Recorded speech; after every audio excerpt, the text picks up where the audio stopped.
السلام عليكم ورحمة الله.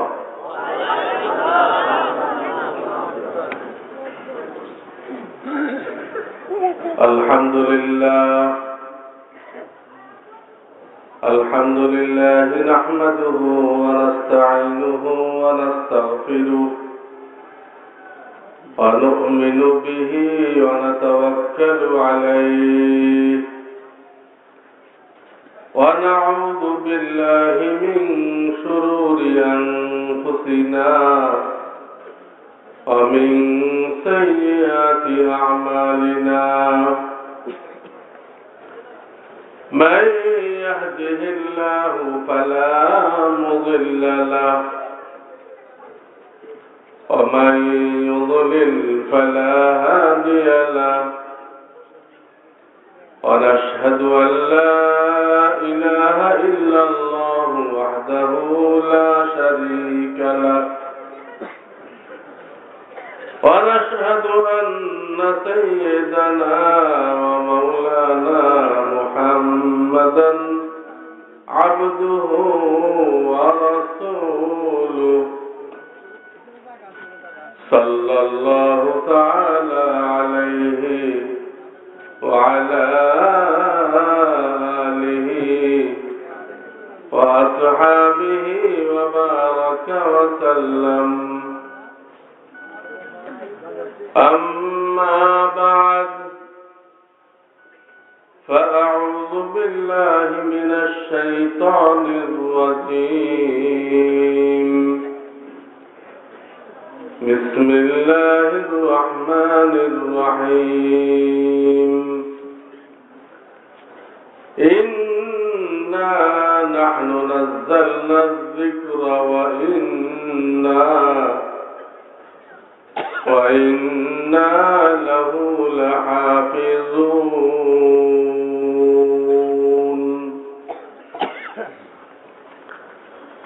وقال رسول الله صلى الله عليه وسلم: يكون في آخر الزمان دجالون كذابون يأتونكم من الأحاديث ما لم تسمعوا أنتم ولا آباؤكم فإياكم وإياهم لا يضلونكم ولا يفتنونكم أو كما قال رسول الله صلى الله عليه وسلم.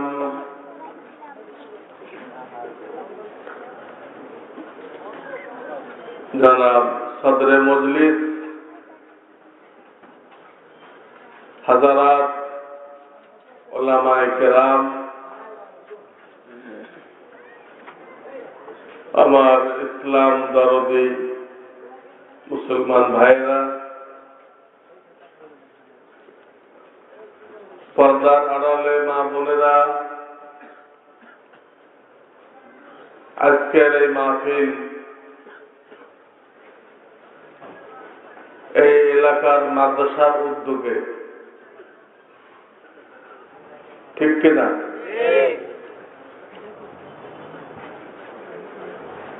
মাদ্রাসাগুলো মদিনা মুনাওয়ারাতে যে মসজিদ আছে, মসজিদে নববী, মসজিদে নববী, ওইটার ব্রাঞ্চ। তো নবীজি সবাই পড়বেন সাল্লাল্লাহু আলাইহি ওয়াসাল্লাম, সাল্লাল্লাহু আলাইহি ওয়াসাল্লাম। ওনার হায়াতে মসজিদে নববীতে ইলমে দ্বীন শিক্ষা দেওয়া হতো এবং ওইখানে দুই প্রকার ছাত্র ছিল। মদিনার মসজিদে দুই প্রকার ছাত্র ছিল। 300-র মতো ছিল আবাসিক, ওনারা ওই মসজিদের চত্বরে পড়ে থাকতেন। নবীজি প্রত্যেক দিন কয়েকবার তাদের ক্লাস নিতেন, সবক পড়াইতেন। তো 300 ছিল আবাসিক ছাত্র, আর বেশ কিছু ছিল অনাবাসিক। এনারা কারা? মদিনার আনসার, যারা গরিব মানুষ ছিল, ক্ষেত খামারে কিছু ফসল লাগাইত, ওটার জন্য তাদের অনেক টাইম দিতে হতো ক্ষেত খামারে। তারা ফুল টাইম মসজিদে দিতে পারত না। এই একটা গ্রুপ। দ্বিতীয় গ্রুপ হল মক্কা থেকে হিজরত করে মদিনায় গেছে সপরিবারে, বিবি বাচ্চা সহ। তো বিবি বাচ্চার হালাল রিজিকের ব্যবস্থা করতে হবে, এটা আমাদের উপরে ফরজ। বিবি বাচ্চার হালাল রিজিকের ব্যবস্থা করা আল্লাহ পুরুষদের উপরে ফরজ করে দিয়েছেন। মহিলাদেরকে এই দায়িত্ব দেওয়া হয়নি।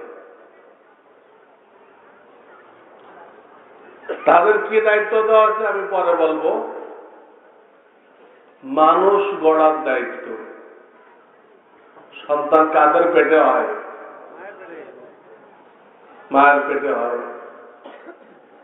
এই সন্তানটা বড় হয় কার কাছে? মায়ের কাছে। আল্লাহ মাকে বিশেষভাবে দায়িত্ব দিয়েছেন, এই সন্তানকে প্রত্যেক দিন একটা আয়াত শেখাও, নবীজির একটা সুন্নত শেখাও। তোমার ছেলের জন্য ছোটকালেই আল্লাহর ওলি হয়ে যায়, তার দ্বারা দুনিয়াবাসী যেন হেদায়েত পায়, উপকার আর উপকার পায়। এই বিশাল দায়িত্ব আল্লাহ তাআলা মা বোনদের উপর দিয়েছেন। তারা চাকরিতে গেলে মানুষ আর তৈরি হবে না। তারা জন্ম দিবে, সন্তান জন্ম দিবে, কিন্তু ওটা মানুষ হবে না, অমানুষ হয়ে যাবে, পশু হয়ে যাবে। আল্লাহ মা বোনদেরকে যে কাজে লাগাইছিলেন, ওই কাজে যদি আমরা না লাগাই তো সন্তান মানুষ হবে না।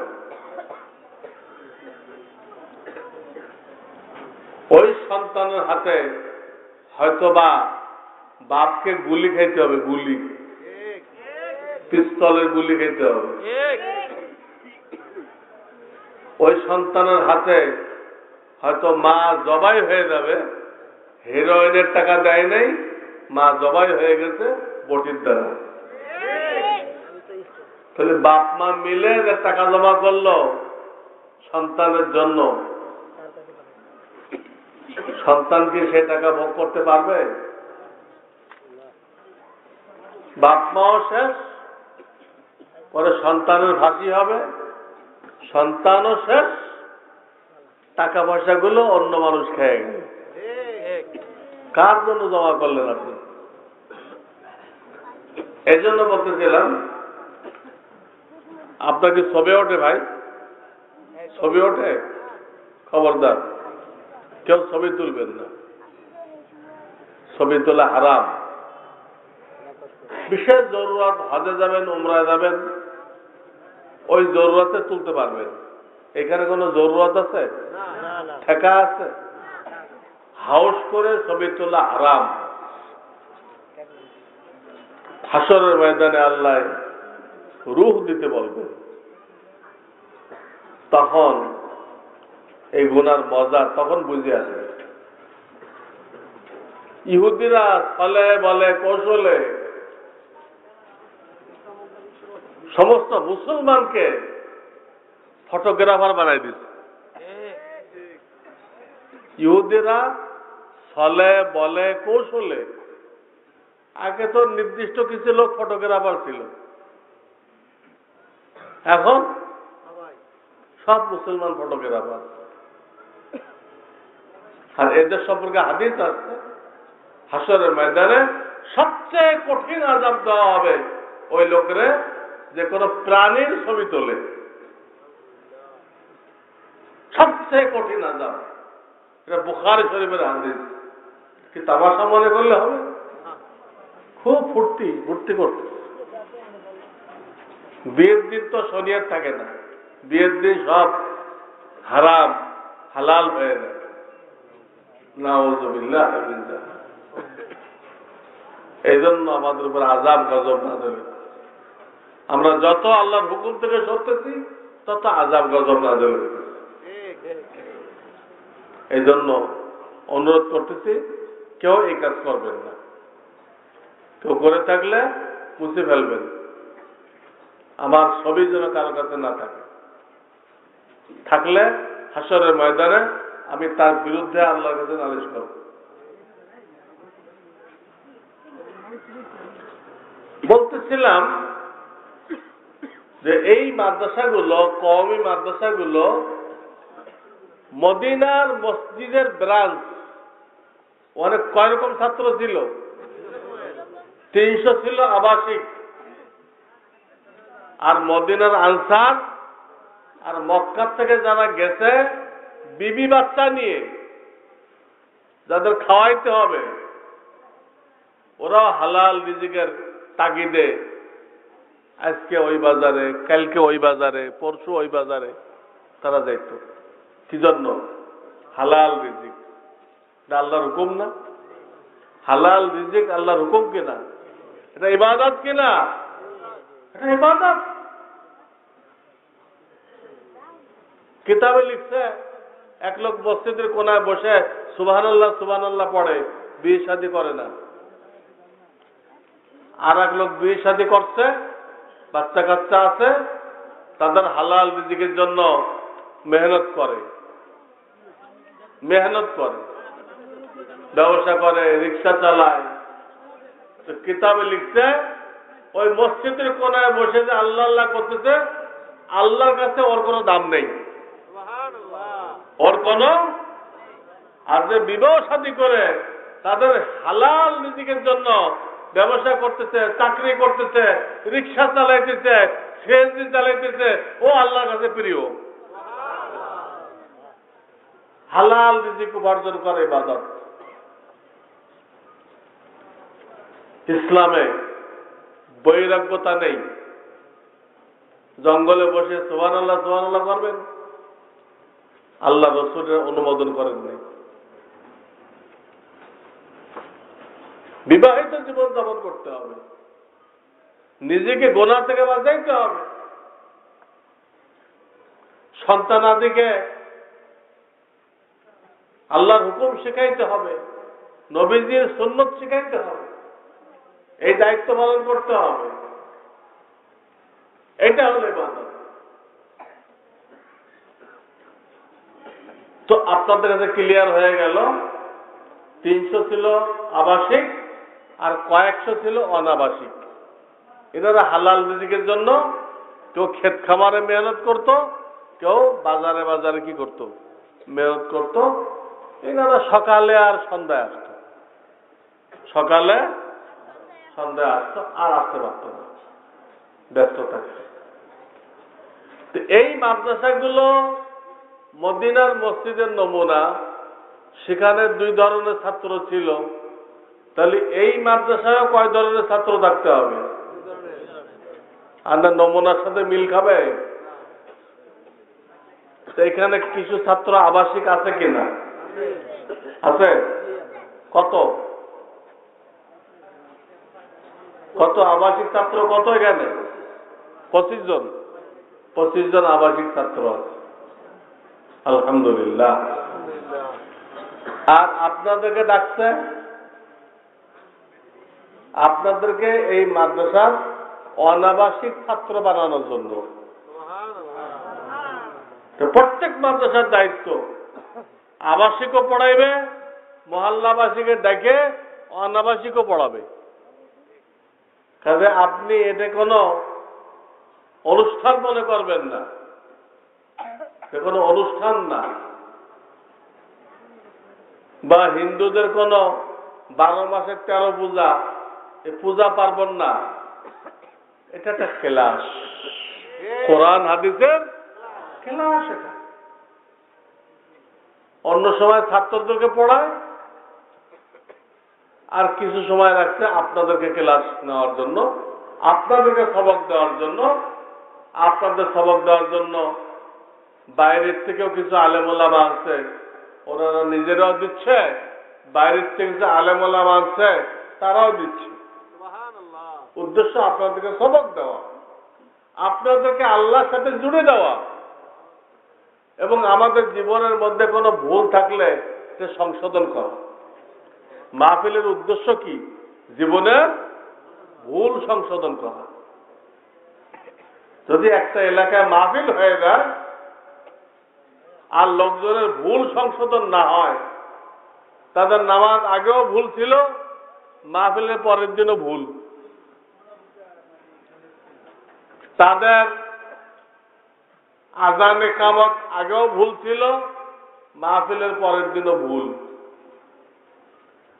তাদের বিবাহ শাদী মাহফিলের আগের দিনও ভুল ছিল, মাহফিলের পরের দিনও ভুল,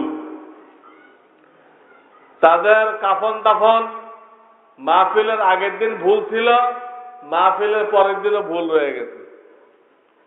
এই যদি অবস্থা হয়, মাহফিল হয়ে গেছে, সমস্ত ভুল বহাল তবিয়াতে বাকি আছে। তাহলে মাহফিল কি সাকসেসফুল না ব্যর্থ? ওই মাহফিল ব্যর্থ। বক্তা যত হাসাক আর যত কান্দাক, হ্যাঁ, আর যত রকম লাফালাফি করুক, মাহফিল ব্যর্থ। ওই মাহফিল দ্বারা কোনো ফায়দা হবে না যদি আমাদের জীবনের ভুল সংশোধন না হয়। ইমানের মধ্যে কি ভুল আছে, নামাজের মধ্যে কি ভুল আছে, কাফন দাফনে কি ভুল আছে, হালাল রিজিকে কি ভুল আছে, বাপ মা বিবি বাচ্চা তাদের হক আদায় করার মধ্যে কি ভুল আছে, এই ভুলগুলো যদি ঠিক না হয়, মাহফিল অর্থহীন।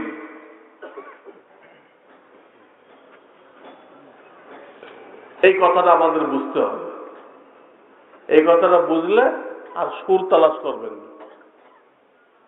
এক শ্রেণীর শ্রোতা আছে, সুর তালাশ করতে আসে। আরে ওলামায়ে কেরাম রুহানি ডাক্তার। কি ডাক্তার? আত্মার ডাক্তার। আপনি শারীরিক ডাক্তারের কাছে গেলে কানে হাত দিয়ে আপনাকে ওষুধ বুঝাইব, কানে হাত দিয়ে কোকিল বাংলাদেশ, বুলবুল বাংলাদেশ এই কণ্ঠে আপনাকে ওষুধ বুঝাইব না সাদা মাটা ভাবে বুঝাবে? ডাক্তার যদি কানে হাত দিয়ে সুর দিয়ে আপনাকে ওষুধ বুঝায়, আপনি ওষুধ খাবেন? এই যে পাগল, এটা কি ডাক্তারই পড়ে আসবে? কিন্তু কানে হাত দিয়ে পাগলামি করতেছে কেন? ডাক্তারই মানবেন না, তাহলে পাগল। তো শারীরিক ডাক্তারের কাছে সুর চাইলেন না, সুর দিলে পাগল কইলেন। তো রুহানি ডাক্তার আপনাকে রুহানি চিকিৎসা দিবে, এখানে সুর খুঁজবেন কেন? সুর দিলে আপনি কথা বুঝবেন, জরুরি কথাগুলো বলা হবে আপনি বুঝবেন? একটাও বুঝবেন না। আপনাকে যখন জিজ্ঞেস করা হবে মুফতি সাহেব কি বলছে, সাংঘাতিক কাজ করছে, বলেন তো একটা, না না সাংঘাতিক কাজ করছে। সাংঘাতিক শব্দের বাইরে আপনি কিছুই করতে পারবেন না। এই এক সাংঘাতিক মুখস্থ করবেন আপনি যদি শরীর ভিতরে পড়েন। ওয়াজের মধ্যে মজা তালাশ করবেন না, ওয়াজ অনুযায়ী চলবেন। আল্লাহ দুনিয়া তো মজার জিন্দেগি দিবে, কবরেও মজার জিন্দেগি দিবে, আখিরাতেও মজার জিন্দেগি দিবে।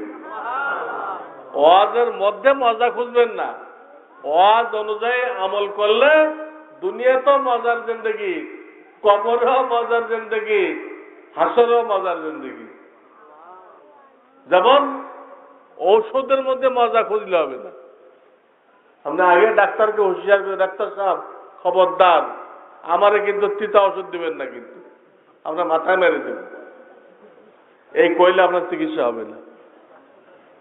ডাক্তার আপনার রোগের জন্য যা ভালো মনে করে ওই চিকিৎসা দিবে।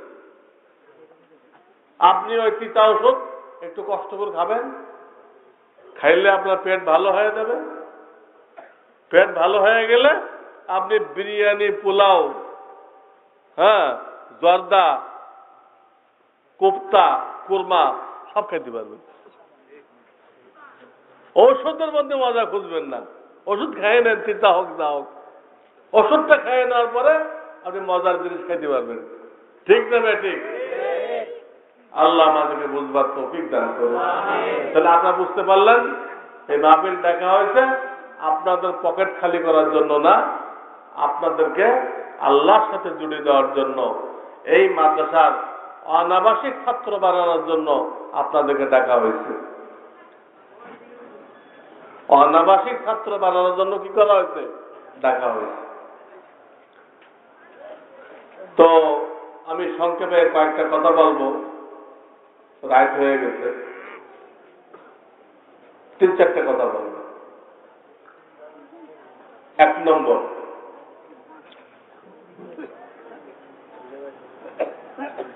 আমরা প্রত্যেকেই শান্তি চাই, চাই কি না?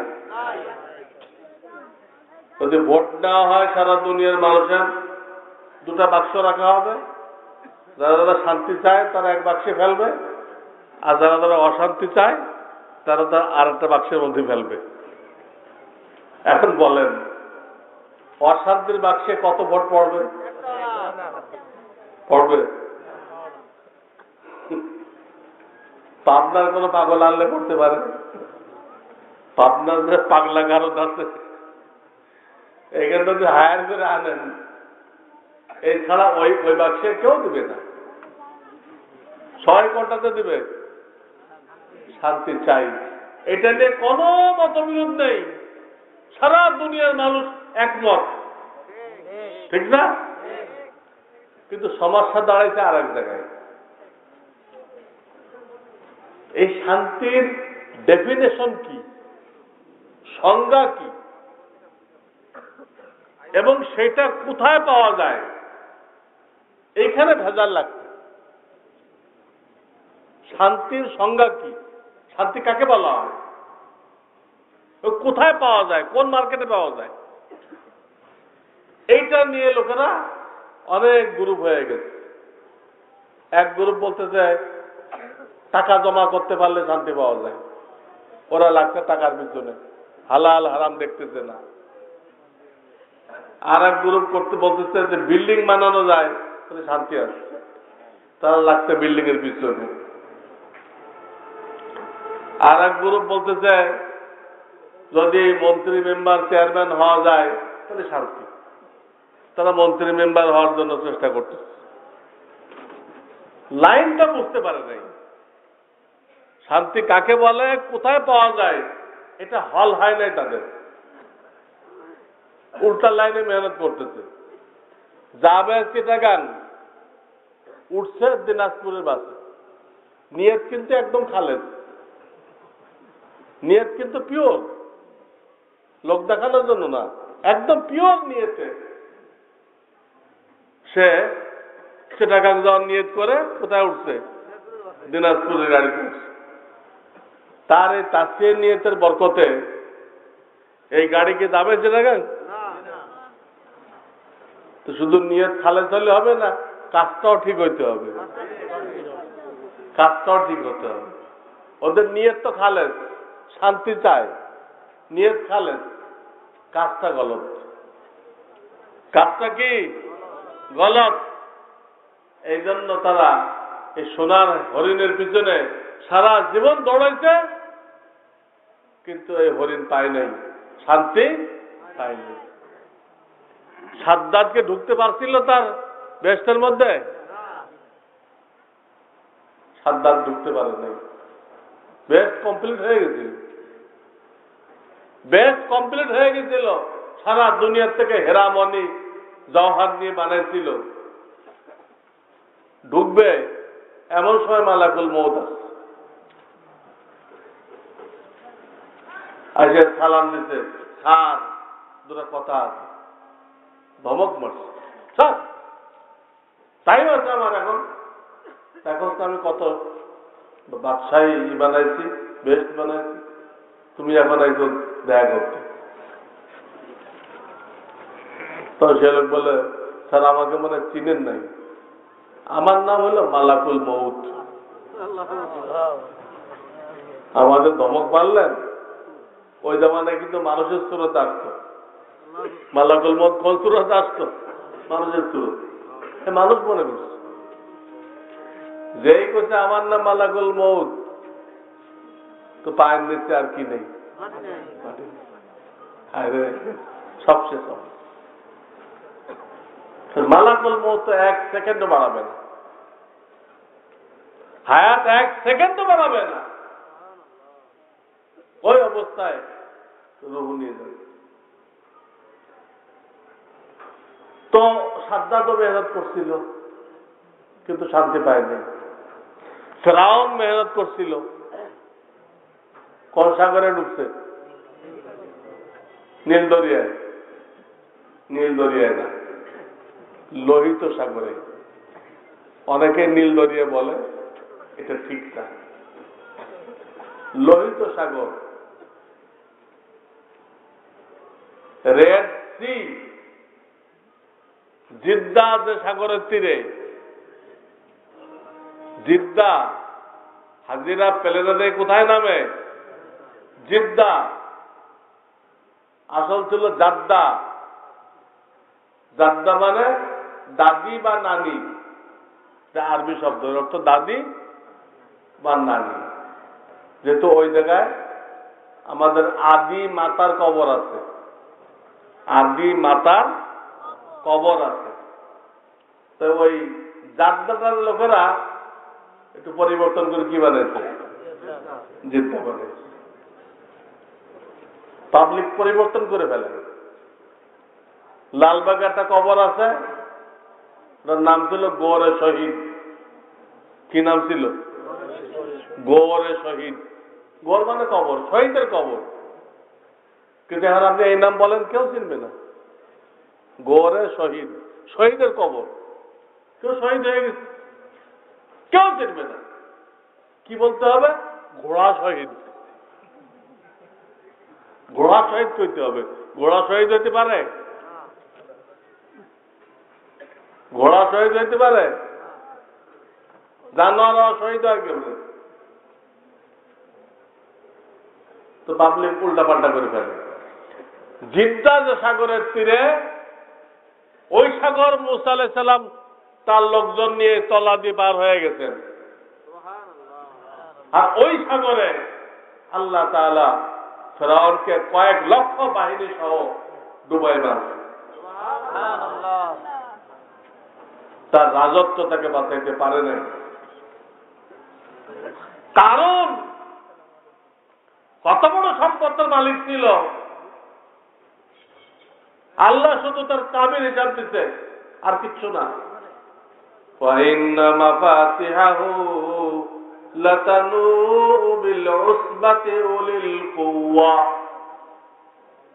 কোরআন শরীফ থেকে পড়লাম, 20তম পারা। কত নম্বর পারা? 20তম পারা।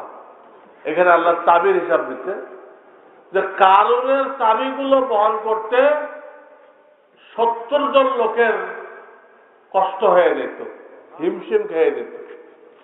তার আলমারি আর সিন্দুকের চাবিগুলো 70 জন লোক বহন করতে মুশকিল হইত।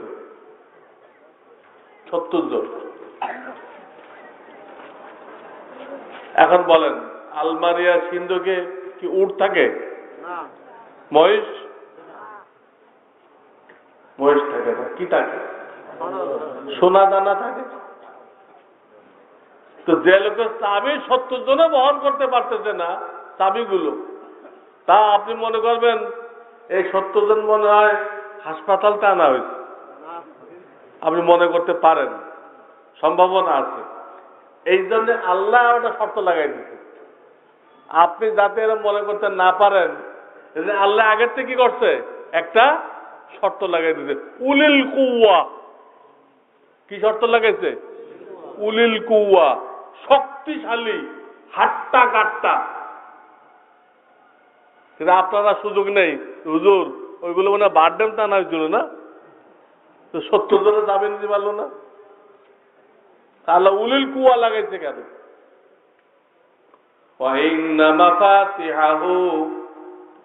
মিফতাহ মানে চাবি, তার বহু বচন মাফাতিহাহু। ওয়াইন্না মাফাতিহাহু লাতানূ বিল উসবাতি উলিল কুওয়া। তাহলে কত সোনা দানা তার কাছে ছিল, কিন্তু সে কি শান্তি পাইছে? পায়নি। ওই জামানে নবী ছিল মুসা আলাইহিস সালাম, নবীর বিরোধিতা করলো, তার সম্পূর্ণ বিল্ডিং সম্পদ সহ আল্লাহ জমিনে গাড়ি দিলেন। বুখারী শরীফের হাদিসে আছে, এখনো গাড়তে আছে এবং কিয়ামত পর্যন্ত গাড়তে থাকবে। এবং সেই এলাকা এখন সাগর হয়ে গেছে। কি হয়ে গেছে? যদি কেউ মিশর যায় থাকেন তাহলে সে বলতে পারবেন, ওই সাগরের নাম হলো বুহাইরায়ে কারুন। কি নাম? বুহাইরায়ে কারুন। কারুন উপসাগর। ওখানে পর্যটকরা স্পিড বোট নিয়ে ওটা ঘুরে দেখে, পুরো এলাকা সাগর হয়ে গেছে। আমি দেখাইতেছিলাম যে তার কাছে এত মাল ছিল, কারণের কাছে শান্তি পাইছে। ফেরাউনের কাছে রাজত্ব ছিল, মন্ত্রী মিনিস্টার কেন, রাজত্ব, রাজা, শান্তি পাইছে। সাদ্দাদের কাছে বিল্ডিং ছিল, ওই জামানার সর্বোচ্চ বিল্ডিং, সবচেয়ে দামি, শান্তি পাইছিল কেন? এরা কেউ শান্তি কাকে বলে তাও জানে নাই, শান্তির রাস্তাও জানে নাই। আল্লাহ তাআলা কোরআনে কারীমের একটা আয়াতের একটা অংশের মধ্যে কাকে বলে, কোথায় পাওয়া যায়, তা আল্লাহ ক্লিয়ার করে দিচ্ছেন। আলা বিযিকরিল্লাহি তাতমাইন্নুল কুলুব, তা আয়াতের অংশ। আলা বিযিকরিল্লাহি তাতমাইন্নুল কুলুব। শোনো, কান দিয়ে শোনো, মন দিয়ে শোনো, তোমার দিলের প্রশান্তি আমার কোরআন মানার মধ্যে রয়েছে। সুবহানাল্লাহ। তোমার অন্তরের প্রশান্তি, তোমার অন্তরের আনন্দ আমার হুকুম মানার মধ্যে নিহিত আছে। এটা একটা আয়াত না, আয়াতের পাঠ। এর মধ্যে শান্তি কাকে বলে তাও আল্লাহ বলে দিচ্ছেন, কোথায় পাওয়া যায় তাও বলে দিচ্ছেন।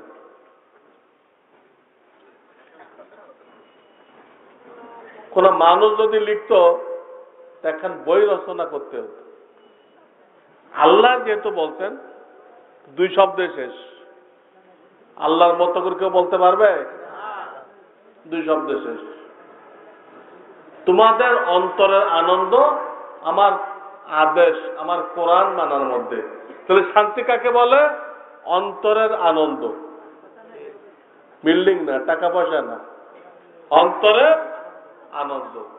বিল্ডিং থেকেও হইতে পারে, বিল্ডিং না থেকেও হইতে পারে। অন্তরের আনন্দের নাম শান্তি।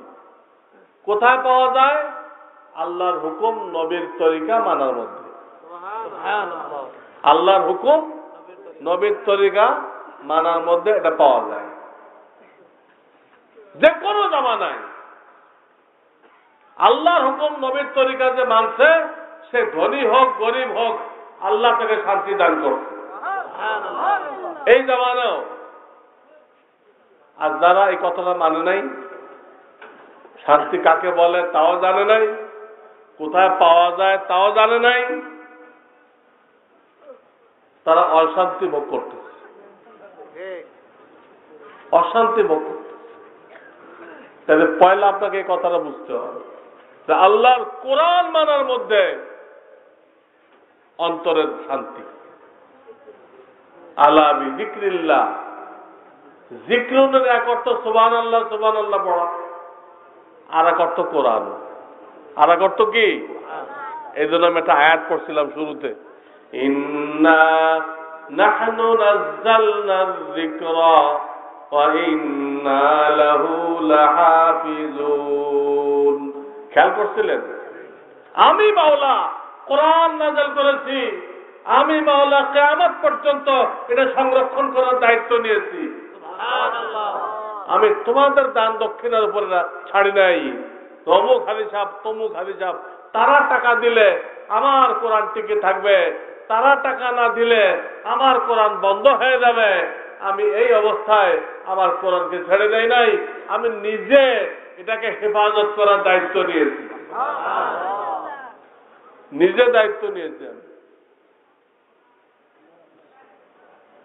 শুধু শব্দের না, অর্থেরও। খালি অর্থ? হ্যাঁ, আল্লাহ দায়িত্ব নিলেন কিসের? শব্দের না অর্থের?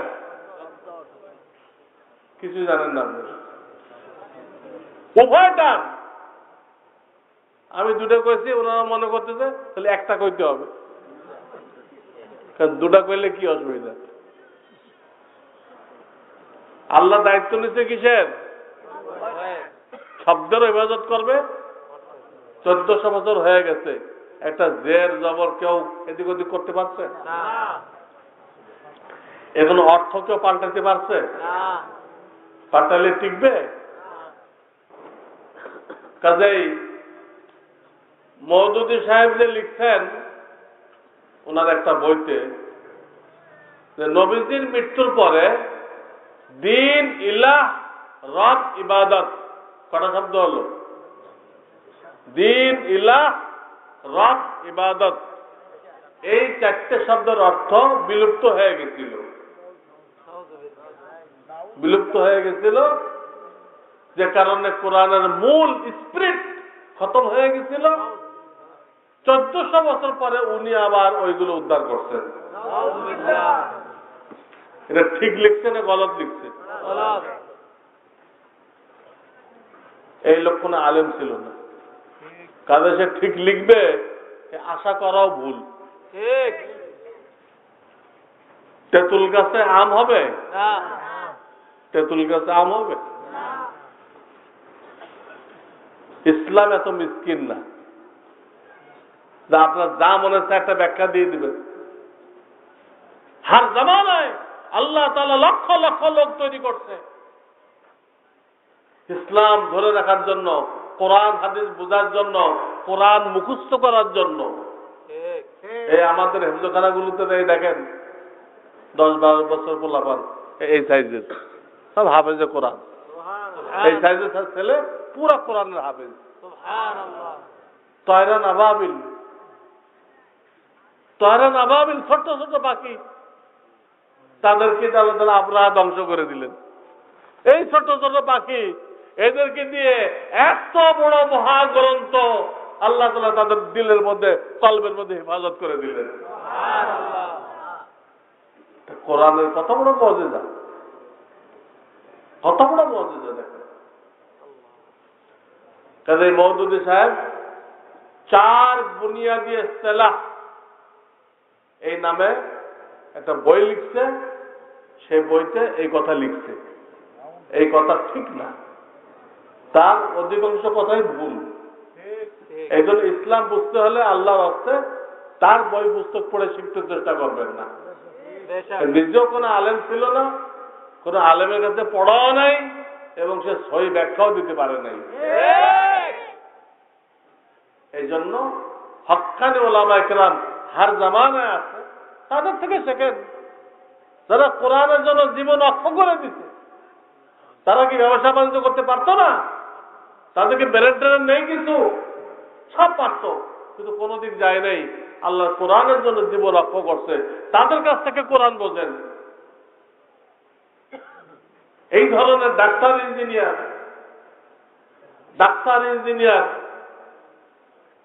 এদের থেকে কোরআন বুঝতে গেলে হবে না। বর্তমানে আর এক ডাক্তার সাহেব দাঁড়াইছে। বর্তমান জমানে কে দাঁড়াইছে? ধুমাধুম ফতোয়া দিচ্ছে। আমি বললাম, ডাক্তার সাহেব আপনি যদি ফতোয়া দেন, তো আমি মুফতি সাহেব, আমার তো পেট কাটতে হয়। আপনার পেটে ব্যথা করলে আমি পেট কাটবো কেন? আপনি ডাক্তার হয়ে ফতোয়া দিচ্ছেন কেন? আপনার সাবজেক্ট না এটা। প্রত্যেকের উচিত, যদি সে বুদ্ধিমান হয়, নিজের সাবজেক্টের উপর থাকা। কোন ডাক্তারের জন্য ফতোয়া দেওয়া শরীয়তে বৈধ না। দ্বীনের খেদমত 3 রকম করা যায়: তাবলীগ, তালিম, তাজকিয়া। তাবলীগ মানে দ্বীন পৌঁছানো, তালিম মানে মাসলা মাসাইল বলা, ফতোয়া দেওয়া, তাজকিয়া মানে আত্মশুদ্ধি, অন্তরের রোগের চিকিৎসা দেওয়া। তো দ্বীনের কাজ 3 রকম। আলেমরা 3টাই পারে, আলেমরা। কিন্তু জনসাধারণকে আল্লাহ একটা দায়িত্ব দিতেন, তাবলীগ। তোমরা এটা করো, তোমরা ফতোয়া দিতে দেও না, তোমরা অন্তরের চিকিৎসাও দিতে দেও না, হিতে বিপরীত হবে। আর ওই ডাক্তার সাহেব তো আলেম না, ওই ডাক্তার সাহেব কি না? আলেম না। উনি ফতোয়া দিতে আরম্ভ করছেন। কি ফতোয়া দিছে? জুমার দিন যদি ঈদ হয়, তাহলে জুমার নামাজ মাফ। কি ফতোয়া হলো এটা? এই ফতোয়া তো কোরআন হাদিসের কোথাও নেই। জুমার দিন যদি ঈদ হয়, তাহলে আর জুমার নামাজ পড়া লাগবে না, এই ফতোয়াটা কোথায় আছে? ডাক্তার সাহেব তো ফতোয়া দিয়ে বসে। ফতোয়া দেওয়ার যোগ্যতা না থাকলে এই জন্য ডাক্তার ইঞ্জিনিয়ার তারা ব্যাখ্যা দিলে হবে না, ওলামায়ে কেরাম ব্যাখ্যা দিতে হবে। আল্লাহ আমাদেরকে ওলামায়ে কেরাম থেকে সহিহ ইসলাম বোঝার তৌফিক দান করুন। তো আমার একটা কথা হয়ে গেছে যে শান্তির ডেফিনেশন কি? অন্তরের আনন্দ। কোথায় পাওয়া যায়? কোরআন মানার মধ্যে। এটা আমার 1 নম্বর কথা ছিল। কাজে আপনি গরিব হন, ধনী হন, ইসলাম অনুযায়ী চললে অনেক টাকা পাওয়া যাবে, এরকম ওয়াদা নেই। ইসলাম অনুযায়ী চললে জান্নাত পাওয়া যাবে, এই ওয়াদা আছে, কিন্তু অনেক টাকা পাওয়া যাবে। খ্রিস্টানরা টাকা দেয়, কাদিয়ানি হলে টাকা দেয়, টাকার ওয়াদা নেই ইসলামে। হ্যাঁ, আপনার কিসমতে যা আছে তাই পাবেন। প্রত্যেকের জন্মের আগে সে কি পরিমাণ মাল পাবে আল্লাহ তার কিসমতে লিখে দিচ্ছেন। মুসলমান হোক কাফের হোক, ওই পরিমাণ মাল সে পাবে। মুসলমান হলো ওই পরিমাণ, কাফের হইলেও ওই পরিমাণ। কাজে মাল কতদূর পাইবেন ওটা কিসমত অনুযায়ী, ওটা আমরা বলতে পারবো না। এটুকু বলতে পারবো, আপনি ধনী হন গরিব হন, আপনি শান্তিতে থাকবেন। ধনী হন গরিব হন, আপনি শান্তিতে থাকবেন। যদি কেউ অশান্তিতে থাকেন, বুঝবেন আমার ইসলামের মধ্যে কোনো সমস্যা আছে। আমার ইসলামের মধ্যে কি আছে? ত্রুটি আছে। এসি ঠান্ডা করে না? এসি ঠান্ডা করে কিনা? কিন্তু শর্ত নেই? শর্ত আছে। সমস্ত দরজা জানলা বন্ধ করতে হবে, বাইরের থেকে গরম হাওয়া যেন না আসে। একটা শর্ত আছে না? নাকি ওই যে স্টেডিয়ামে এসি ফিট করে দিলে পুরো ঢাকা শহর ঠান্ডা হয়ে যাবে? শর্ত আছে, বন্ধ করতে হবে। তো ঠিক ইসলাম মানুষের অন্তরে শান্তি পয়দা করবেই, কিন্তু শর্ত হলো আপনার চোখের দরজা দিয়ে, কানের দরজা দিয়ে, মুখের দরজা দিয়ে কোন গুনাহ যেন ভিতরে প্রবেশ করতে না পারে। মুখ দিয়ে মিথ্যা কথা কইলেন, গীবত করলেন, এই গরম হাওয়া ঢুকলো। চোখ দিয়ে পরের মেয়ে দেখলেন, পরের বিবি দেখলেন, হ্যাঁ, নায়ক নায়িকাদেরকে দেখলেন। কান দিয়ে যত নাজায়েজ গান বাদ্য আছে এগুলো শুনলেন। তাহলে বিভিন্ন দরজা দিয়ে, দরজা বন্ধ করেন নাই আপনি, সব দরজা খোলা, চতুর্দিক দিয়ে গরম হাওয়া ঢুকতেছে। তাহলে আপনি অভিযোগ করতেছেন, হুজুর আমি তো 5 ওয়াক্ত নামাজ ঠিক মতো পড়ি, তো আপনি তো কইছিলেন যে ঠিক মতো চললে শান্তি পাওয়া যাবে। আমি তো 5 ওয়াক্ত নামাজ পড়ি, কোরআন পড়ি, আমি যে শান্তি পাইতেছি না। পাবেন কেমনে? আপনার দরজা জানলা খোলা কেন? এটা বন্ধ করেন। চোখ দিয়ে গুনাহ করবেন না, কান দিয়ে গুনাহ করবেন না, মুখ দিয়ে গুনাহ করবেন না, হাত দিয়ে মিথ্যা লিখবেন না, এটা বন্ধ করেন। দেখেন গ্যারান্টি যে অবশ্যই আল্লাহ আপনাকে শান্তি দান করবে, অবশ্যই শান্তি দান করবে। এই একটা কথা। দ্বিতীয় কথা হলো, যেহেতু এটা মাদ্রাসার প্রোগ্রাম, মাদ্রাসা উপলক্ষে আপনারা আসছেন, ঠিক না? সন্তানদেরকে দ্বীনি তালিম দিলে কি লাভ জানার দরকার আছে কিনা? দরকার আছে। 1 নম্বর লাভ, কোরআন হাদিসের তালিম দিলে 1 নম্বর লাভ, এই ছেলে দুনিয়াতে আপনাকে খুব সম্মান করবে, আপনার সেবা যত্ন করবে। কারণ কোরআন হাদিসে লেখা আছে, বাপ মা বেঁচে থাকলে 7টা হক, বাপ মা মারা গেলে আরো 7টা হক। হক মানে পাওনা। মোট কয়টা হক? 14টা। যে ছেলে 14টা হক পড়ছে সে ছেলে আমল করবে না? আপনি সম্মানও পাবেন, সেবাও পাবেন, যত্ন পাবেন, নিশ্চিত ভাবে দুনিয়াতে আপনি ইজ্জত পাবেন। এই লাভ হলো। 2 নম্বর, আপনি যখন কবরে যাবেন প্রত্যেক দিন আপনার নেকি বাড়তে থাকবে। ওই ছেলে কোরআন তেলাওয়াত করবে, মানুষকে ওয়াজ নসিহত করবে, দাওয়াত দিবে, এতে তার সওয়াব হবে না? ওই ছেলে যত নেকির কাজ করবে ছেলেরটা আল্লাহ কমাবে না, ওই বরাবর নেকি তার বাপ মায়ের আমলনামায় আল্লাহ লিখে দিবেন। প্রত্যেক দিন কবরে আপনার নেকির পাল্লা ভারী হইতে থাকবে। হয়তো মরার সময় আপনার গুনার পাল্লা ভারী ছিল, গুনার পাল্লা, কিন্তু ছেলে পেলেদের রেখে গেছেন কোরআন শিক্ষা দিয়ে। এদের দেখি যোগ হওয়ার কারণে যখন উঠবেন হাসরের ময়দানে কোন পাল্লা ভারী হয়ে যাবে? নেকির পাল্লা। আর আল্লাহ কোরআনে বলে দিতেন, فَأَمَّا مَنْ ثَقُلَتْ مَوَازِينُهُ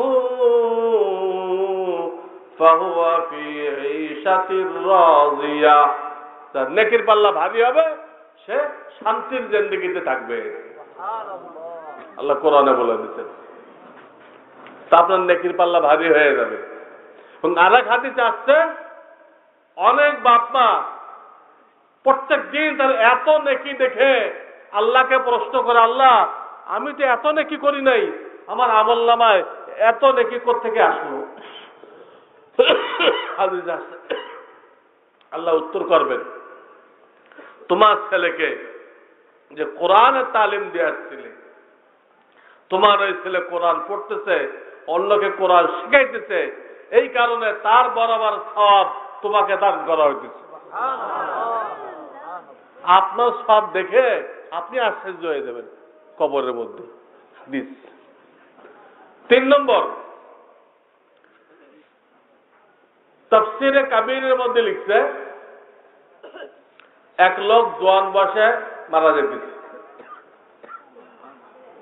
নামাজ ইত্যাদি পড়তো না, উদাসীন ছিল। এখন সে বুঝতে পারছে যে আমি আর বাঁচবো না, বুঝতে পারছে। এখন কি করবে? এখনো মরে নাই, বুঝতে পারতেছে আমি আর টিকবো না। তো তখন তো মানুষ চেষ্টা করে যে কিছু একটা করে দেওয়া যায় কি, চেষ্টা করে না? যখন সে মুসলমান, আখরাত মানে, চেষ্টা করবে না? সে এই চেষ্টা করছে। তার বিবির কাছ থেকে ওয়াদা নিছে, দেখো বিবি, আমি অন্তিম মুহূর্তে একটা কথা বলে গেলে তুমি রাখবা কিনা? বিবি সাহেব কইছে রাখবো। আপনি আমাকে অনেক মহব্বত করতেন, অনেক মহব্বত করতেন, আপনার কথা আমি রাখবো। বললো তাহলে? তখন তার বিবি গর্ভবতী ছিল, বলছিল আল্লাহ তোমাকে যে সন্তান দান করবেন, এই সন্তানটাকে আল্লাহর কালাম শিখতে দিবা, অন্য কিছু না, আল্লাহর কালাম শিখতে দিবা, যাতে আমি আল্লাহর কাছে কিছু একটা বলতে পারি।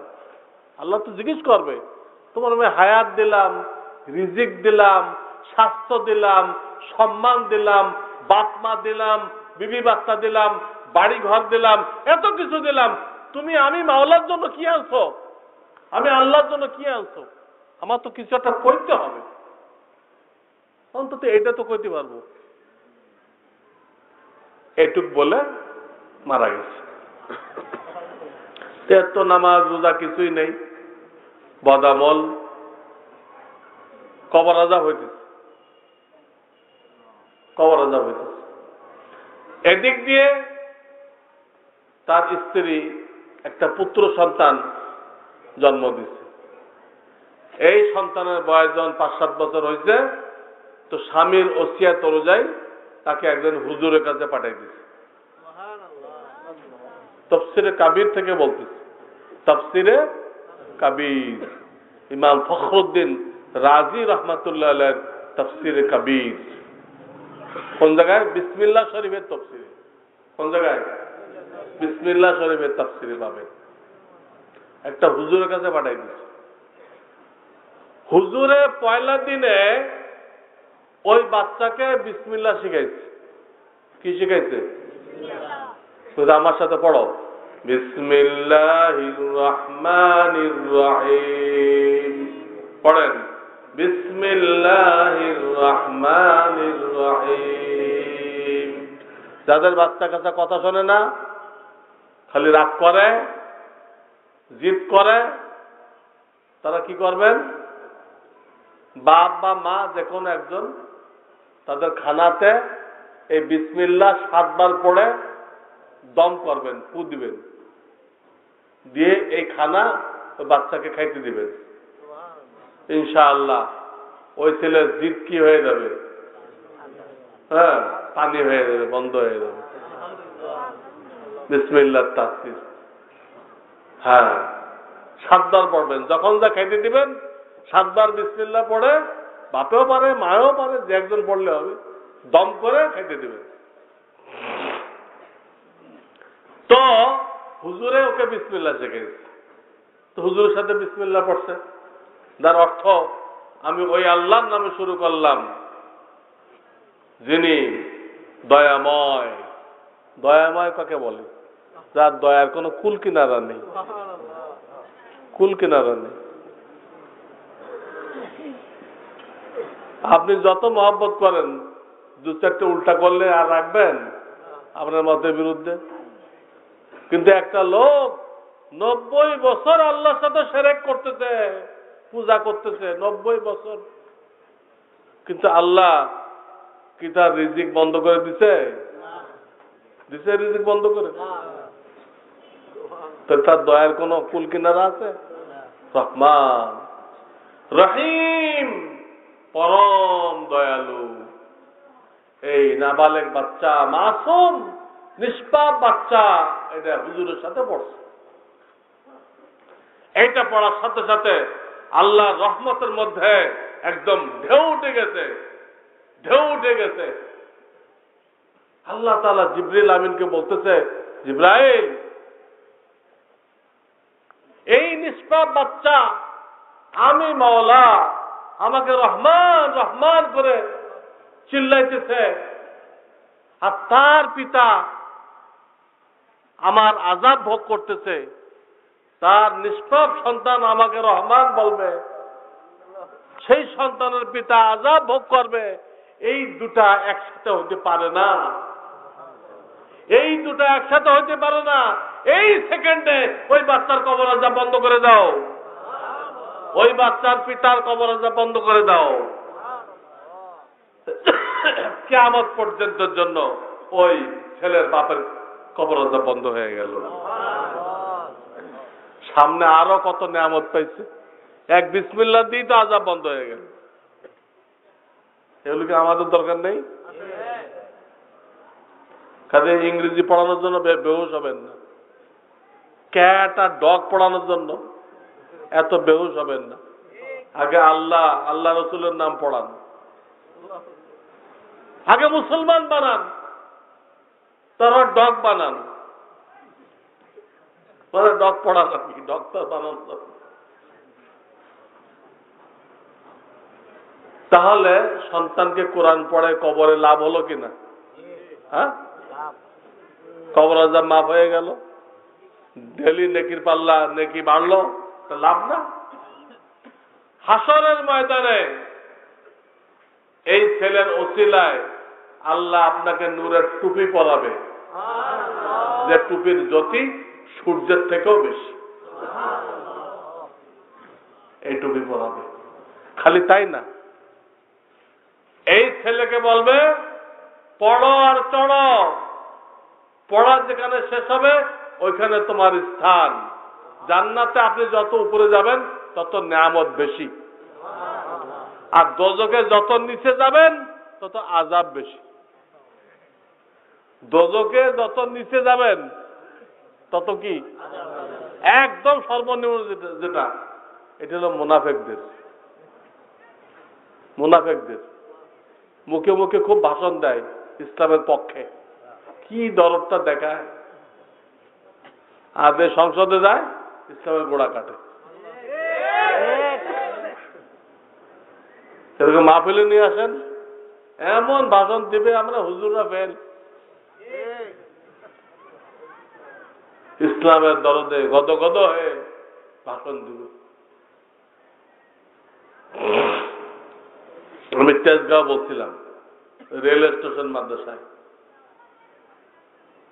8 পর্যন্ত যদি বাধ্যতামূলক করা হয় তো বয়স কত হবে? 13-14 বছর। তাহলে তো হেফজ করার বয়স আর থাকবে না।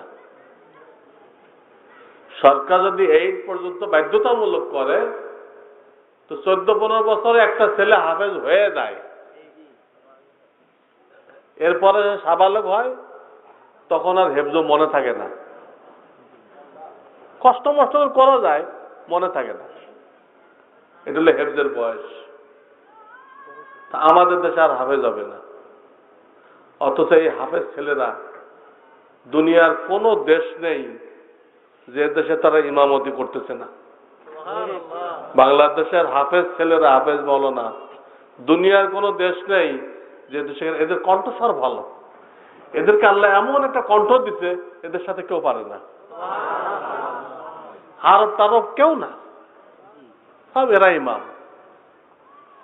এবং সেই ইমামতের সুবাদে এরা বিদেশ থেকে লক্ষ লক্ষ ডলার সরকারের ব্যাংকে পাঠিয়ে দিচ্ছে। অথচ এদের তৈরির পিছনে সরকারের $1 ব্যয় হয়নি। আমরা যে ছেলেগুলোকে 6-7 পর্যন্ত পড়াই দিচ্ছি, হাফেজ মৌলানা বানাই দিচ্ছি, আমাদের এই মাদ্রাসায় কি সরকারের কোনো অনুদান আছে? নেই, একটা পয়সা অনুদান নেই। কিন্তু আমাদের ছেলেগুলো ইমামতি করে যে ডলার পাঠাই দিচ্ছে, দেখি সরকারের ব্যাংকে জমা হইতেছে না, দেখি সরকার রিজার্ভ বাড়াই দিচ্ছে না, দেখি দেশের কোনো উন্নতি না। তা আমি বলেছিলাম যে এই যে নাস্তিকরা একটা সিলেবাস বানাইছে, হাফিজ হবে না, এটা বাধ্যতামূলক যদি করা হয়, আমি শুনছিলাম গ্রামে গ্রামে কমিটি করে দেওয়া হবে। এইটার আগে আনলে ওই বাবার বিরুদ্ধে কেস হয়ে যাবে। হয়তো অন্তত এখনো করে পারে নাই, মনে মনে প্ল্যান আছে। এইটার আগে কেউ ছেলে নিয়ে আসলে তার বিরুদ্ধে কেস হয়ে যাবে। এটা একটা ভবিষ্যৎ প্ল্যান আছে। তো কেউ আনতে পারবে না, হাফেজও হবে না। তাহলে বাংলাদেশ এক সময় হাফেজের ডিপো ছিল, আর এক সময় হাফেজ শূন্য হয়ে যাবে, সরকারও বঞ্চিত হবে। আমি এই পয়েন্টটা যখন দিছিলাম, তো ওই থানার যিনি এমপি উনি দাঁড়ালেন আমার পরে, বললেন, হুজুর এই আইন যদি পাশ হয়, আমি আপনাকে ওয়াদা দিচ্ছি আমি ওই দিনই পদত্যাগ করব, ওই দিনই পদত্যাগ করব। আমি তার পরের বছর আবার ওখানে ওয়াজ করতে গেছি, যে ওই এমপি সামনে খুব খোঁজাখুঁজি করছে, হ্যাঁ আইন তো পাশ হয়ে গেছে, উনি পদত্যাগ করছেন কিনা। ওনাকে আমি হারিকেন দিয়ে খুঁজেও আর পাইলাম না, ওনাকে আর পাওয়া গেল না। এই জন্য মুনাফিকদেরকে আল্লাহ তাআলা দোজখের একদম কঠিন, সবচেয়ে বেশি আযাব ওইখানে রাখবে, নিচে। মুখে মুখে ইসলাম আর ভিতরে ভিতরে ইসলামের গোড়া কাটা, একে বলা হয় মুনাফিক। আল্লাহ আমাদের সকলকে এই মুনাফিকের খাতা থেকে নামটা যেন কেটে দেয়। জান্নাতে যত উপরে যাবে তত নিয়ামত বেশি। কোরআন শরীফে কয়টা আয়াত আছে? কোরআন শরীফে কয়টা আয়াত আছে? সবাই এটা মুখস্থ করছে, 6666। যেখানে জিজ্ঞেস করি এটাই বল, কিন্তু এটাতে ভুল, এটা তারা জীবনেও শোনে নেই। এই সংখ্যাটাতে ভুল। যদি আপনি এই সংখ্যাটা বলেন কোন হিন্দু বা কাফেরের সামনে, আর সে যদি বলে, হুজুর আপনার ধর্মের আয়াত সংখ্যাটা যে আপনি বললেন, তাহলে একটু কোরআন শরীফে যোগ দিয়ে আমার একটু প্রমাণ করে দেন। কোরআন শরীফে বাংলায় লেখা আছে, সূরা বাকারা এত আয়াত, সূরা নিসা এত আয়াত, সূরা মারিয়াম এত আয়াত, বাংলায় লেখা।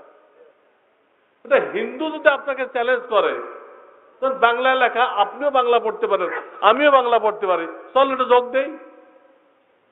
যোগ দিয়ে আপনি কি 6666 বানাতে পারবেন? কিয়ামত পর্যন্ত সম্ভব? সবাই এই ভুলটা বলে, ভুলটা মুখস্থ করছে। কোরআনের আয়াতের সঠিক সংখ্যা হলো 6236। 6236। যার মনে চায় যোগ দেন। আমার ঠিকানা মোহাম্মদপুর, আমার ফোন নম্বর লেখেন 01712 797181। 797181। যদি কেউ বেশ কম করতে পারেন আমাকে ফোন দিবেন। প্রত্যেকের ঘরে কোরআন শরীফ আছে, বাংলাতে লেখা আছে।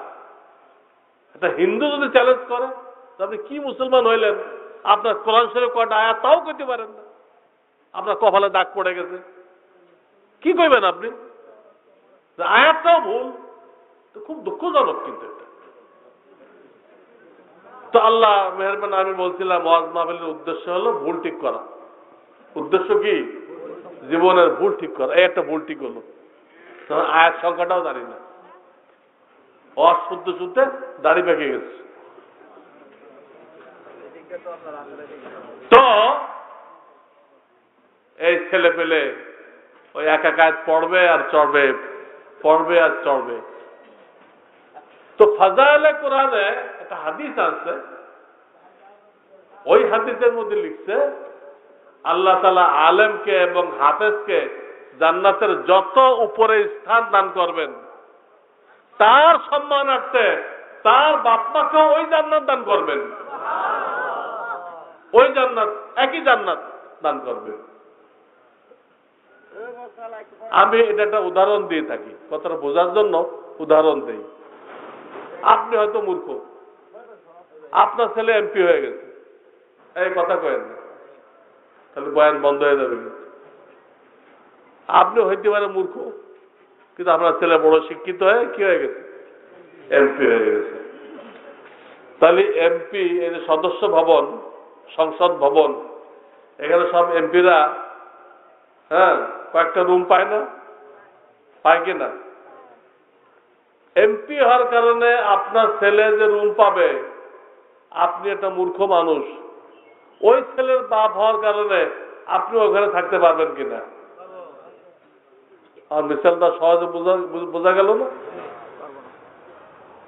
দুনিয়ার গভর্নমেন্ট আপনার ছেলের খাতিরে, ছেলের পক্ষে যদি আপনাকে থাকতে দেয়, আপনার মাওলা রহমান রহিম তিনি কি আপনার ছেলের সম্মান আছে আপনাকে আপনার ছেলের জান্নাতে থাকতে দিবে না? অবশ্যই দিবে। ঠিক লাভ হলো না? তাহলে ছেলেকে কোরআন হাদিস শিখাইলে দুনিয়া তো লাভ দেখাইলাম, কবরেও লাভ দেখাইলাম, আখিরাতেও লাভ দেখাইলাম। আর যদি আল্লাহ রাসূলের কথা কারো পছন্দ না হয়, সে কোরআন হাদিস শিখাইতে রাজি না হয়, চোখ কান ফুটছে আর ক্যাটার ডগ, মা একদিনও ফজর নামাজ পড়তো না, কিন্তু যে ছেলেটা 2 বছর বয়স হয়েছে, এখন ফজর আগে উঠে ছেলেদের লয়ে নার্সারিতে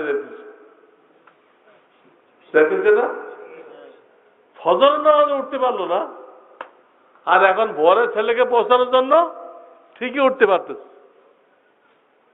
তাহলে সে কি আখিরাতকে প্রাধান্য দিল না দুনিয়াকে প্রাধান্য দিল? আখিরাতের দাম নেই তার কাছে। এইগুলো যে করলো, ছোটকালতেই ছেলেকে মাহরুম করে দিল, চক্কার ফোটার সাথে সাথেই ইংরেজের হাতে তুলে দিল, পাক্কা ইংরেজ।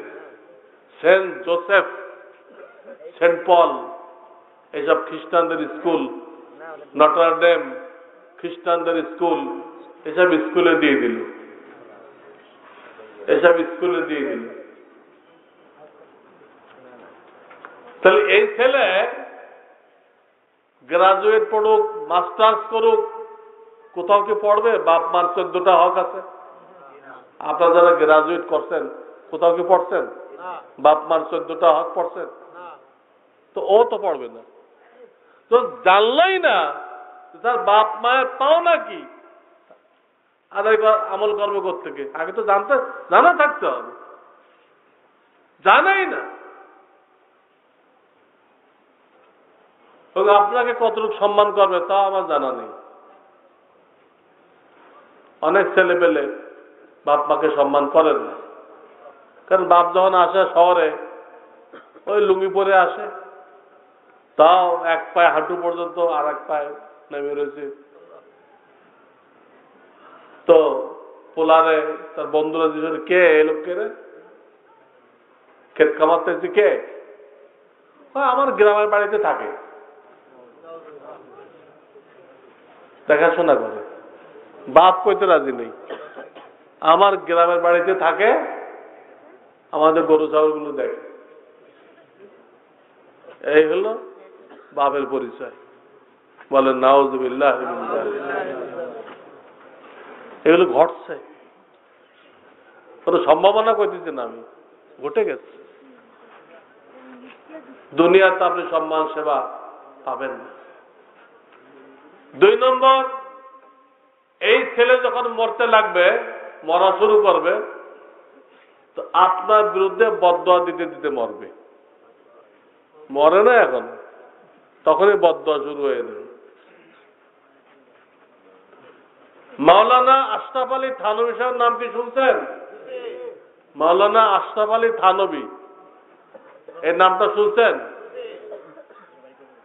এখানে ভলেন্টিয়ার নেই, ভলেন্টিয়ারের সরাই দাও না। উনি একটা ঘটনা লিখছেন, মাওলানা আশরাফ আলী থানভী। ব্রিটিশ পিরিয়ডে এক লোক 90,000 টাকা ব্যয় করে তার ছেলেকে লন্ডন থেকে পড়ে আনছে। ওই জামানায় 90,000। এখন 90 লাখ হবে মনে হয় বা তার বেশি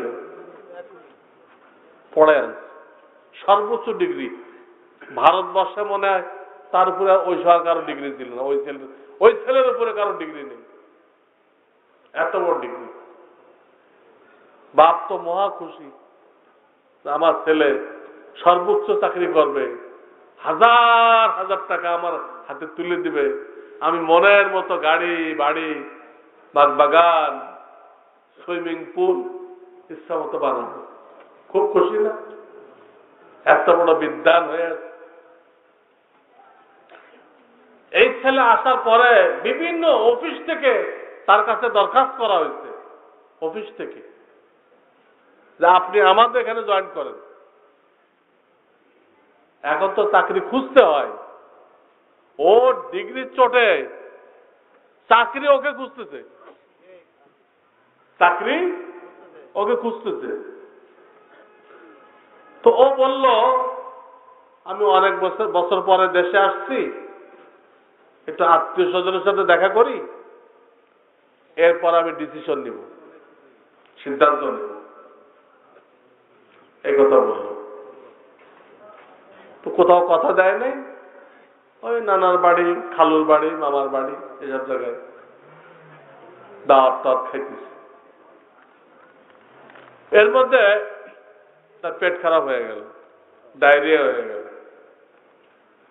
এমন ডায়রিয়া শুরু হলো তখন তো স্যালাইন আবিষ্কার হয়নি এখন তো ডায়রিয়া হলেই স্যালাইন খাওয়াই যায় তখন তো আবিষ্কার হয়নি শরীরের পানি সব শেষ ডাক্তার সাহেব আনলো ডাক্তার সাহেব হাতের নাড়ি খুঁজে পেল না হাতে কোনো নাড়ি নেই তখন বাপকে বলে দিল ছেলের বাপকে যে ছেলে কিছুক্ষণের মেহমান এই ছেলে কি কিছুক্ষণের মেহমান যা খাইতে চায় খাওয়াই দেন টিকবে না এইটা শুনে ছেলের বাপ তো হতভম্ব হয়ে গেল হার্ট ফেল করার অবস্থা হায় রে সবকিছু বেচলাম জমা জমি পড়াই আনলাম আমার কত বিল্ডিং কোটা হবে সে ছেলেই মারা দিচ্ছে আমার চোখের সামনে মারা দিচ্ছে খুব ছটফট করতে লাগলো তখন ছেলে বললো আব্বা আপনি এত ছটফট করতেছেন কেন দুনিয়াতে তো কত লোকেরই সন্তান মারা গেছে যায় তারা ধৈর্য ধারণ করে না এত হাই হতাশ কেন করতেছেন বলো দেখো তোমাকে নিয়ে অনেক স্বপ্ন ছিল আমার সব সম্পদ বিক্রি করে তোমার পিছনে ব্যয় করছি অনেক কিছু স্বপ্ন আমার ছিল সব তুমি মাটি করে দিয়ে গেলে সব মাটি করে দিয়ে গেলে তখন ওই ছেলে বলল আব্বা আপনার কাছে আমি ক্ষমা প্রার্থী আমাকে মাফ করে দিবেন আমার দ্বারা আপনার কোনো আশা আকাঙ্ক্ষা পূরণ হলো না আমাকে মাফ করে দিবেন কিন্তু অন্তিম মুহূর্তে আমার একটা আক্ষেপ আছে দুঃখ আছে এটা আপনাকে বলে যাই বলো কি দুঃখ তোমার আবার তোমার পিছনে এত টাকা ব্যয় করলাম তোমার কিসের দুঃখ বলে দুঃখ এটা আমি তো মুসলমানের ছেলে হুজুরদের মুখে শুনছি মানুষ মরে গেলে যখন কবরে যায় তো মুনকার নকির 3টা প্রশ্ন করে এর উত্তর দিতে হয় আর না আযাব হয় তো শুনছি তো আপনি আমার পিতা আপনি আপনার দুনিয়া সাজানোর জন্য আমার পিছনে 90,000 টাকা ব্যয় করছেন কিন্তু আমার আখিরাত সাজানোর জন্য আমার আখিরাত সুন্দর করার জন্য আপনি আমার পিছনে 90টা পয়সা ব্যয় করেন নাই এই দুঃখটা নিয়ে আমি দুনিয়ার থেকে চলে গেল দুনিয়াতে চলে গেল এরা মারা গেল এই কথাই বলতেছিলাম, আমরা যদি সন্তানদেরকে মাহরুম করি কোরআন থেকে, কোরআন বলতেছে যে নাকি সন্তানকে কোরআন থেকে মাহরুম করলো সে তার সন্তানকে হত্যা করে দিল, হত্যা করে দিল। ওই আয়াতের তাফসীর দেখেন, ওয়ালা তাকতুলু আওলাদাকুম মিন ইমলাক, এই আয়াতের তাফসীর দেখেন, হত্যা করে দিল। তাফসীরে মাআরুল কোরআন দেখেন, সন্তানকে কোরআন সুন্নাত তালিম না দেওয়া তাকে হত্যা করে দেওয়া। তো আপনার ছেলে মরার সময় আপনার জন্য বদদুয়া দিবে, বদদুয়া দিতে দিতে মরবে। এরপরে আপনি যখন কবরে চলে গেলেন, ছেলে দুনিয়াতে রয়ে গেল, ছেলে মেয়ে দিন শেখার নাই, কোরআন শেখার নাই।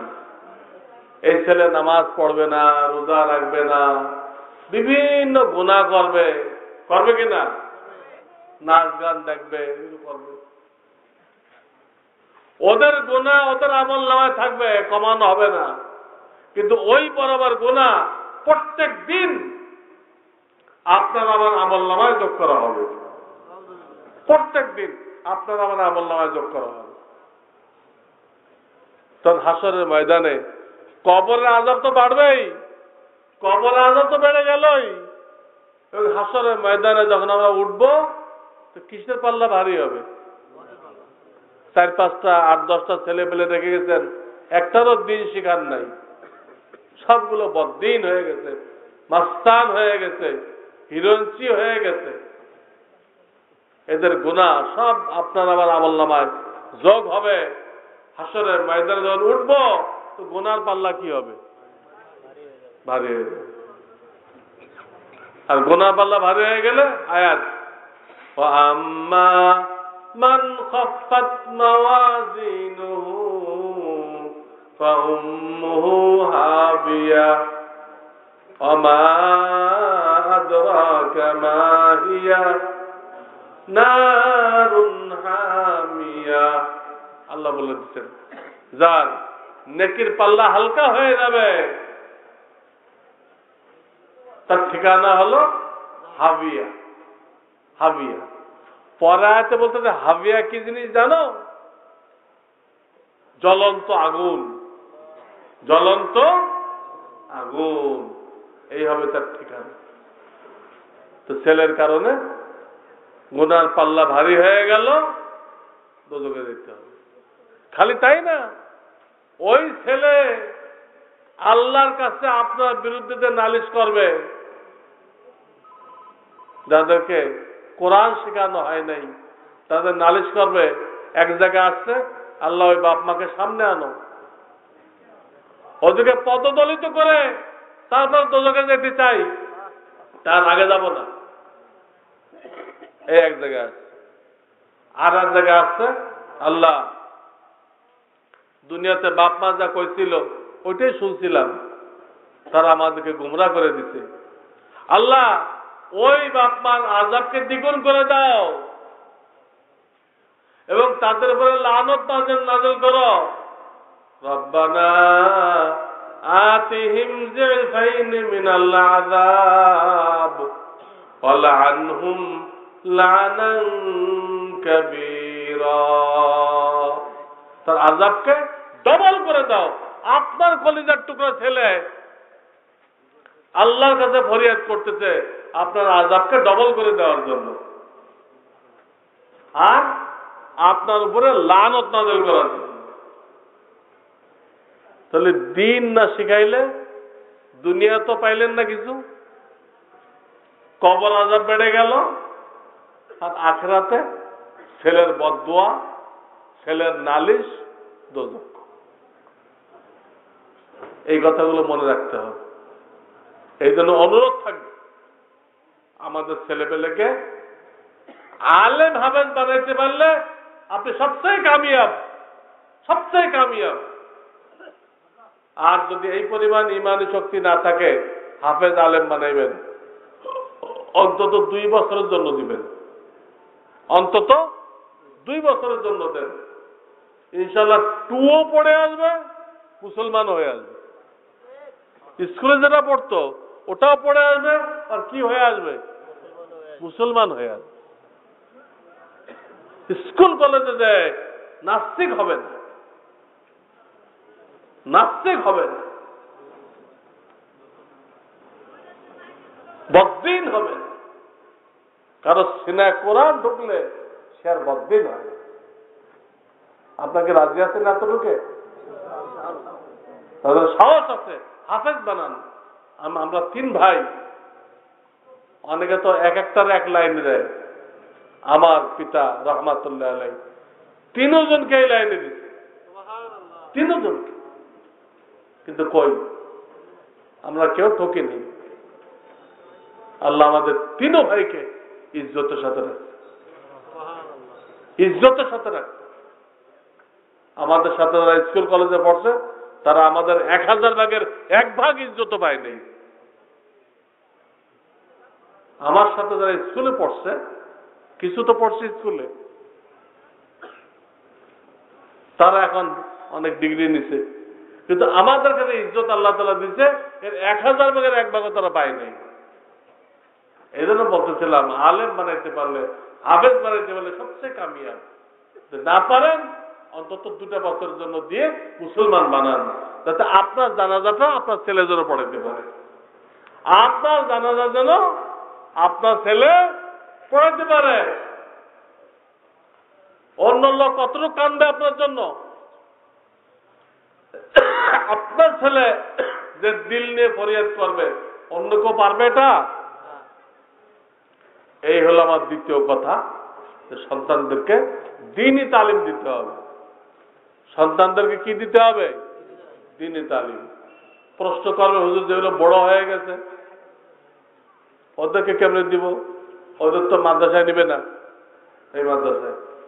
ঠিক আছে, আল্লাহ ওদের জন্য মোবাইল মাদ্রাসা চালু করে দিচ্ছেন। যেগুলো বড় হয়ে গেছে এদেরকে আল্লাহ মাহরুম করে নাই, আল্লাহ এই জামানায় মোবাইল মাদ্রাসা চালু করে দিচ্ছেন। দাওয়াত ও তাবলীগ শুনছেন আপনারা? সম্পূর্ণ সহি মেহনত, নিজের পকেটের পয়সা খায় আল্লাহর ঘরে থাকবেন, আল্লাহ ওয়ালাদের সাথে থাকবেন, সারাদিন আল্লাহ রাসূলের কথা শুনবেন। এবার তো কোনটা না যায়? অনেকে না যায় ফতোয়া দেয়, গলত। আমিও তো মুফতি, আমি খালি মুফতি না, মুফতি তৈরি করি, মুফতি তৈরি করি আমি। সম্পূর্ণ সহি মেহনত, পকেটের পয়সা খাবে, আল্লাহর ঘরে থাকবে, আল্লাহ ওয়ালাদের সাথে থাকবে, সারাদিন আল্লাহ রসুলের কথা বলবে। এবার তো কোনটা না যায় যাচ্ছে? হ্যাঁ, মসজিদে ঘুমায়, পিকনিক করে, ঘুমায়। কি হয়েছে? ইমাম বুখারী অধ্যায় কায়েম করছে, ইমাম বুখারী অধ্যায় কায়েম করছে, যারা বাইরের থেকে আসে তারা মসজিদে ঘুমাইতে পারবে। যারা এই মহল্লার না, অন্য কোনো মসজিদে গেছে তারা ঘুমাইতে পারবে, কোনো বেয়াদবি হবে। তা আপনি কি ইমাম বুখারী থেকে বেশি বুঝেন? ইমাম বুখারী থেকে আপনি বেশি বুঝেন? ফতোয়া দিচ্ছেন মসজিদে ঘুমায় কেন? এটা আল্লাহর মেহমান, আল্লাহর মেহমান আল্লাহর ঘরে ঘুমাবে না, কিসের আপত্তি? কাজে যে ছেলে পেলেগুলো বড় হয়ে গেছে ওদেরকে সাথে করে নিয়ে তবলিগে নিয়ে যান, 3 দিনের জন্য যান, চিল্লার জন্য যান। ইনশাআল্লাহ ওরাও দিনদার হয়ে যাবে, আপনি সমস্ত বিপদ থেকে পার পেয়ে যাবেন। সমস্ত বিপদ থেকে আপনিও পার পেয়ে গেলেন, আপনার কলিজার টুকরা সন্তান সেও পার পেয়ে গেল। হ্যাঁ, এটা হলো আমার দ্বিতীয় কথা। একটা হলো শান্তি কোথায় পাওয়া যায়, 2 নম্বর মাদ্রাসায় তালিম। আর একটা কথা বলো, 3টা কথা বলতে চাইছি। সেটা হলো এই যে যেখানে থাকেন ফরজ এলেমটুক শিখে নেবেন। এলেমের 2টা স্তর আছে। কয়টা? একটা স্তর হলো ফরজে আইন, যা সকলের জন্য বাধ্যতামূলক, সকলের জন্য বাধ্যতামূলক, শিখতেই হবে, পুরুষ নারী কারোর জন্য মাপ নেই। আর একটা স্তর আছে ফরজে কিফায়া। এটা সমাজের কিছু লোক শিখলে সবাই মাপ পেয়ে যাবে। এটা কোনটা? মাওলানা হওয়া, মুফতি হওয়া, শাইখুল হাদিস হওয়া, এটা কি? ফরজে কিফায়া। ওটা সবার দরকার নেই, ওটা দরকার নেই। ফরজে আইনটা শেখেন। দেশের সবার কি অ্যাডভোকেট হওয়ার দরকার আছে? দেশের সব মানুষের অ্যাডভোকেট হওয়ার দরকার আছে? দরকার নেই। কিন্তু জমির খাজনা দিতে হবে এটা জানার দরকার নেই। আর না আপনার জমি তো নিলাম হয়ে যাবে তো। এটা হলো ফরজে আইন। অ্যাডভোকেট না হন, কিন্তু জমির খাজনা দিতে হবে সরকারকে, এটা জানতে হবে। এটা ফরজে আইন। ঠিক দুনিয়ার গভর্নমেন্টের কিছু আইন সবাইকে জানতে হয়। সব আইন জানার দরকার নেই, সব আইন তো ব্যারিস্টাররা জানবে। আল্লাহ যে আসল গভর্নমেন্ট, যিনি এই গভর্নমেন্টকে কানে ধরে উঠায় আর বসায়, একজনকে ফুলের তোড়া দিয়ে বসায় আর একজনের জুতার মালা দিয়ে নামায়, সেই গভর্নমেন্টও কিছু জিনিস ফরজে আইন করে দিচ্ছে, মানতেই হবে। আর কিছু জিনিস ফরজে কিফায়া করে দিচ্ছে। তো ফরজে কিফায়া তো আলেম ওলামারা শিখছে, মাদ্রাসায় শেখানো হচ্ছে। আপনার জানা দরকার কোনটা? ফরজে আইন। এটা আপনাকে জানতে হবে।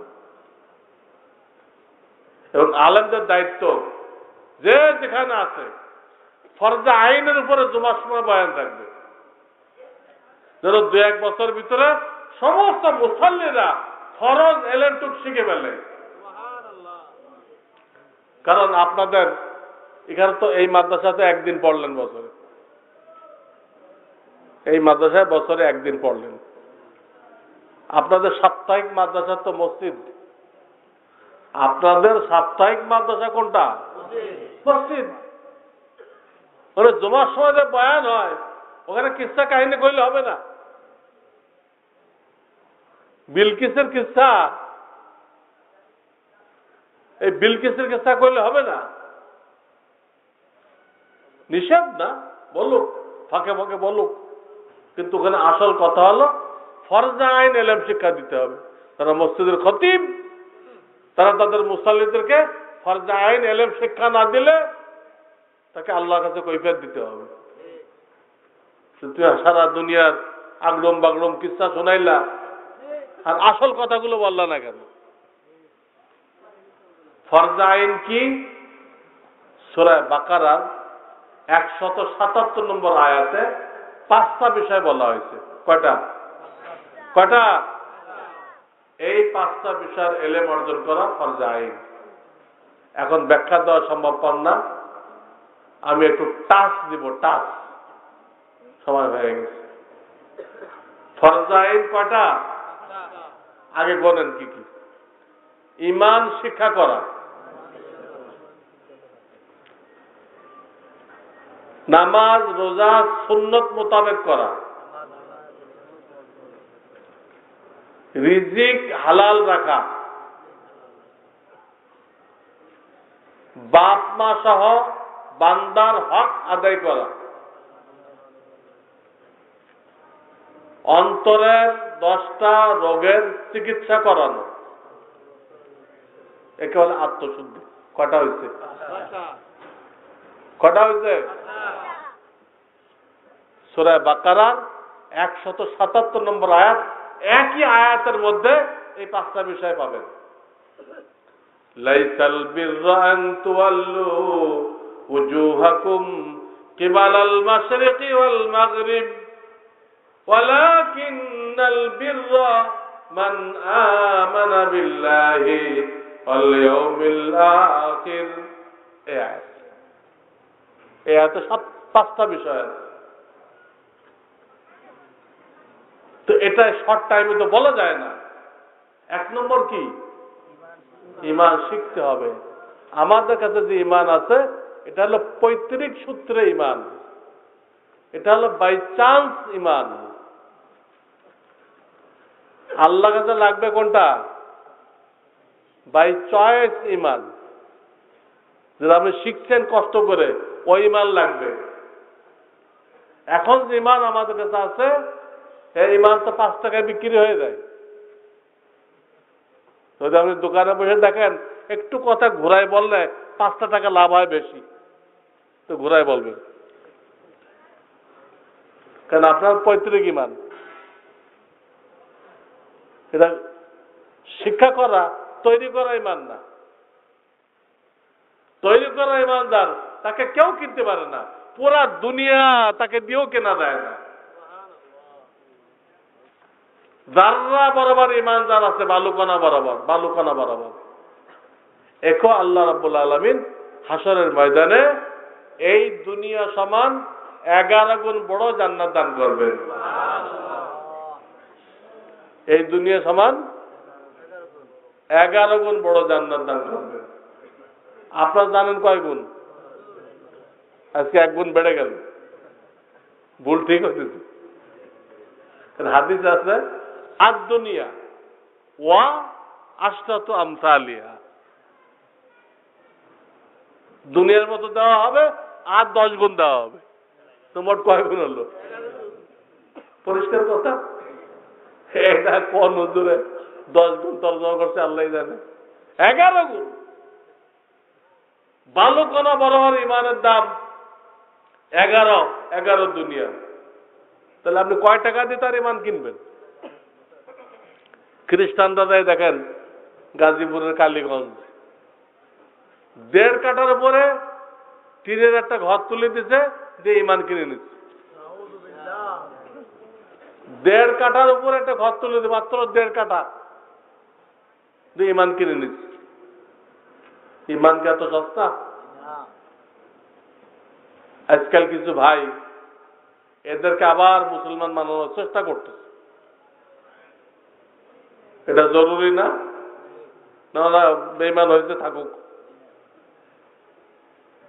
ওদের মুসলমান বানাইতে হবে না? হিন্দুদের দাওয়াত দেওয়ার কোনো দায়িত্ব নেই? কিয়ামতের দিন হিন্দুরা আমাদেরকে আটকাবে না? আল্লাহ, আমরা একই মহল্লা ছিলাম, একসাথে বাজার করছি, কিন্তু আমার এই মুসলমান ভাই কোনদিন আমাকে দাওয়াত দেয় নাই, বা এই কথাটা বলে নাই যে ইসলাম নাযিল হওয়ার পরে সমস্ত ধর্ম বাতিল হয়ে গেছে, এখন নাজাত পাইতে হলে একমাত্র ইসলাম, আর কোন ধর্মে মুক্তি নেই। এই কথাটা আমার এই মুসলমান ভাই কোনদিন বলে নাই। তো বলবেন আমাদেরকে? আমরা যে মনে করছি এখন যারা মুসলমান আছে মুসলমান থাকবে, যারা কাফের আছে কাফের থাকবে। এই কথাটা কোথায় লেখা আছে?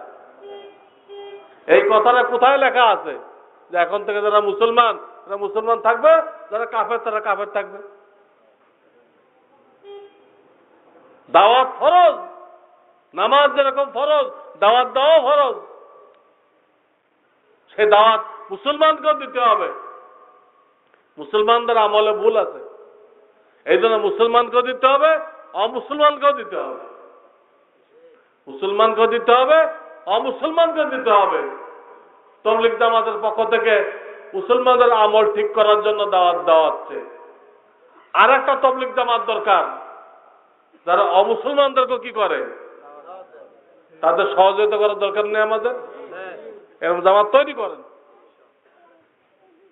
যে যা বলে, খ্রিস্টানরা তো চিল্লাবেই। খ্রিস্টানরা আবার মুসলমান হয়, খ্রিস্টানরা চিল্লাবে না? তো এই ডরে আমরা দাওয়াত বন্ধ করে দিব? আমরা আল্লাহ সৈনিক, আমাদের কমান্ডার মুহাম্মদুর রাসূলুল্লাহ সাল্লাল্লাহু আলাইহি ওয়াসাল্লাম, এই সৈনিকদের দায়িত্বই সারা দুনিয়ার কাফেরদের কাছে ইসলামের দাওয়াত পৌঁছায় দাও। সে মানবে কি না মানবে আল্লাহর হাতে, তুমি দাওয়াতটা পৌঁছায় দাও। পৌঁছায় দিচ্ছি আমরা। 1 নম্বর কাজ কি? ইমান ঠিক করা।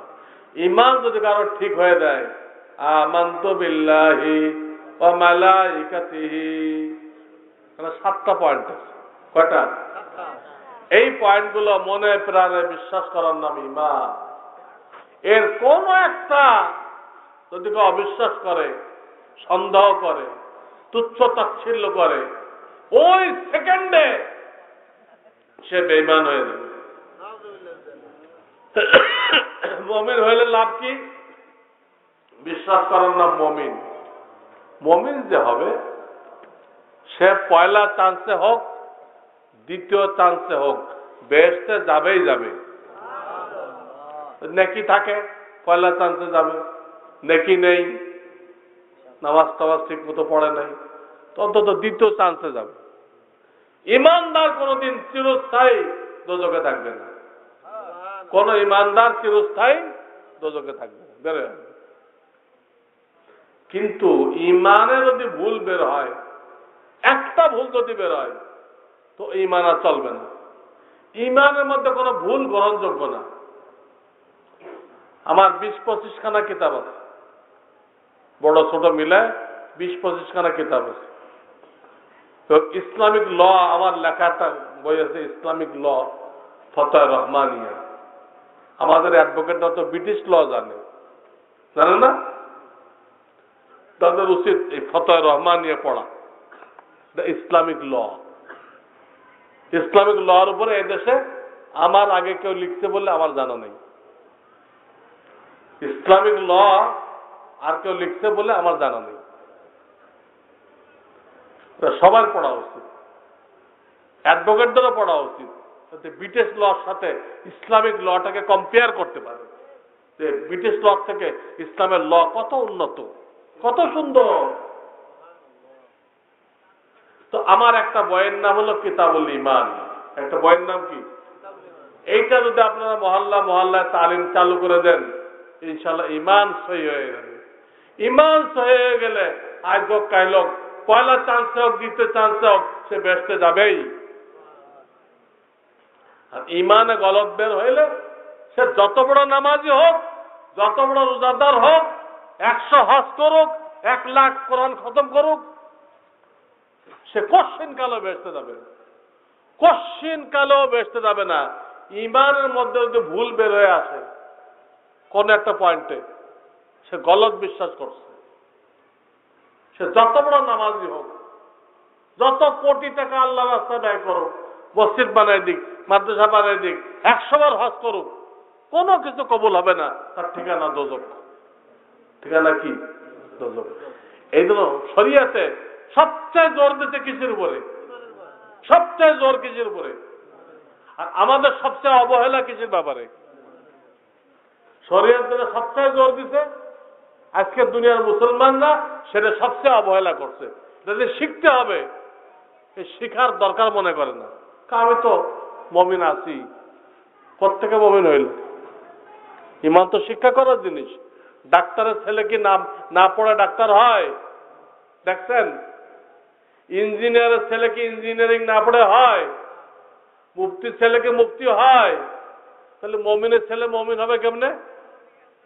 হ্যাঁ, বাপকেও শিখতে হবে, ছেলেকেও শিখতে হবে, মাকেও শিখতে হবে, মেয়েকেও শিখতে হবে, সবাইকে শিখতে হবে। 1 নম্বর হলো ঈমান। 2 নম্বর কি? ইবাদত বন্দেগী সুন্নত তরিকায় করা, নামাজ রোজা সুন্নত তরিকায় করা। আজকে দুনিয়াতে আজান আছে, ব্যাখ্যা দেওয়ার সময় নেই, কিন্তু ওর মধ্যে সুন্নত নেই। নামাজ আছে, সুন্নত নেই। কেমনে সুন্নত নেই? নামাজে দাঁড়াইতে হয়, দুনো পাও আঙ্গুলগুলো একদম কিবলার দিকে। আঙ্গুল কোন দিকে? আমরা কেমনে দাঁড়াই? 2 পাও 2 দিকে। সুন্নত কই? কান বরাবর হাত তুলবেন, এইভাবে তুলতে, আমার দিক থেকে এইভাবে হাত তুলতে। পুরা তালু কোন দিকে? এইভাবে সরাসরি বাঁধতে হয়।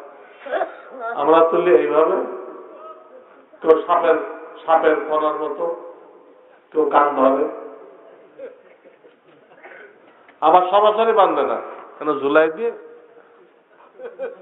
আগে ঝুলাই দেয়। আরে ঝুলাই তো কইছে কে? বাঁধতে কইছে। এখানেও সুন্নত নেই। পুরা নামাজ যদি আমি দেখাই, আমি ওই মসজিদে নামাজ দেখাই, প্র্যাকটিক্যাল নামাজ, খিলগাঁও বাজার মসজিদে আমি নামাজের ট্রেনিং দিই মাসে 1 বার। বাদ মাগরিব।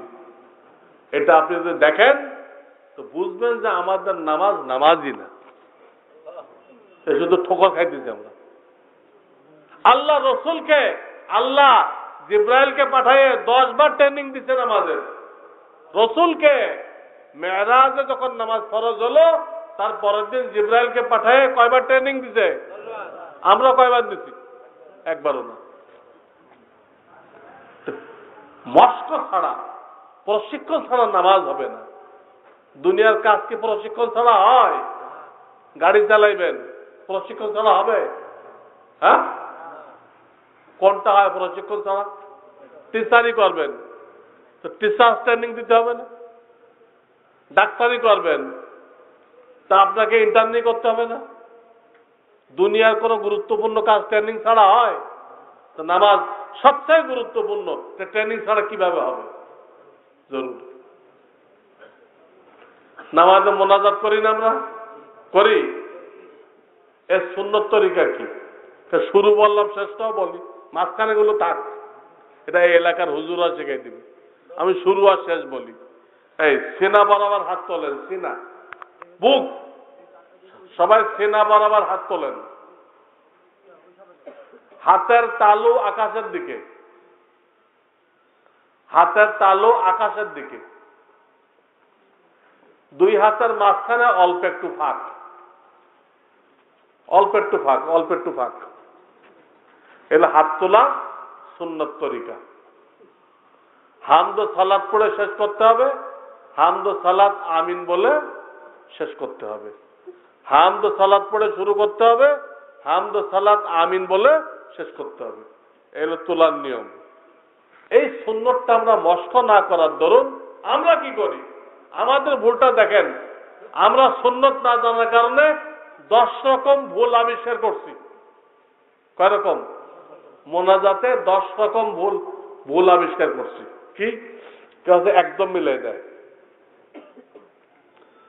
কেউ আছে বড় করে ফাঁক করে, কেউ আছে মুখের সামনে ধরে, কেউ আছে মুখের সাথে ধরে, কেউ আছে পেটে ধরে, কেউ আছে নমস্কার, কেউ আছে দড়ি পাকায়, কেউ আছে মুট করে রাখে। একটা সুন্নত না জানার কারণে 10টা ভুল আবিষ্কার হয়েছে, সবগুলো ভুল। এলো নামাজের অবস্থা। বিবাহ সাথে করার টাইম নেই। জিন্দেগির শেষ পর্ব কাফন দাফন। শেষ পর্ব কি? ওটাও গলত। হাদিস কোরআনে আসছে মুমিনের কবর তার জান্নাতের বাগান। তাড়াতাড়ি ওই জান্নাতের বাগানে পৌঁছাই দাও, তাড়াতাড়ি পৌঁছাই দাও। আমরা পৌঁছাই তাড়াতাড়ি?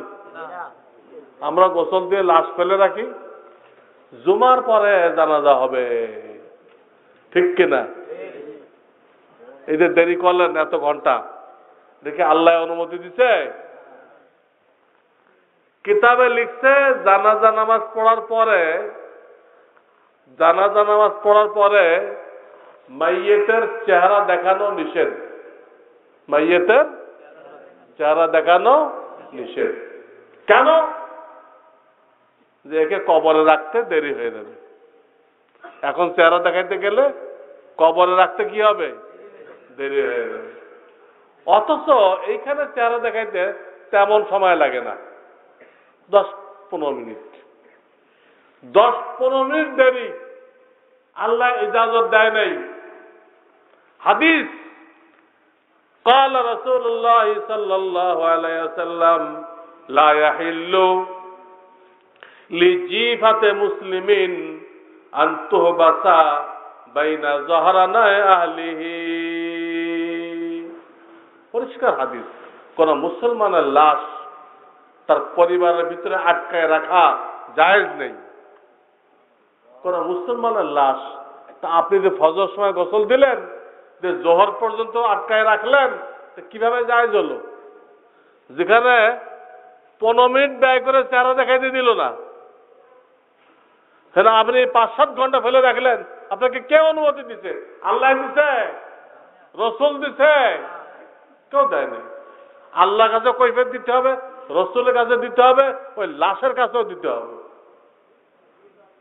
এটা নাজায়েজ কাজ। ওটা আপনার ছেলে হইতে পারে, আপনার মালিকানা না। মালিকানা কার? আল্লাহর। তিনি কথা আমার মাল তাড়াতাড়ি আমার কাছে পৌঁছায় দাও, আমি তাকে জান্নাতের বাগানে রাখবো। আগের থেকে ওসিয়াত করবেন। এই ব্যাপারে আমার বই আছে, এই বইটাও পড়বেন। জীবনের শেষ দিন, ছোট্ট বই, জীবনের। আমি সুন্দর করে সব মসলা লিখে দিয়েছি। মাইয়েতের ব্যাপারে সঠিক কোনটা, ভুল কোনটা, সব বলে দিচ্ছেন। ছোট্ট বই, পকেটে রাখা যায়। আর একটা ভুল বলবো, মাইয়েতকে যে কবরে রাখা হয়, এটা সকল হাদিসে একটাই আসছে, জিন্দা মানুষ যেরকম ডাইন কাতে শোয়, জিন্দা মানুষ কিভাবে শোয়? তার পুরা বডি কিবলার দিকে। পুরা বডি কোন দিকে? কিবলার দিকে।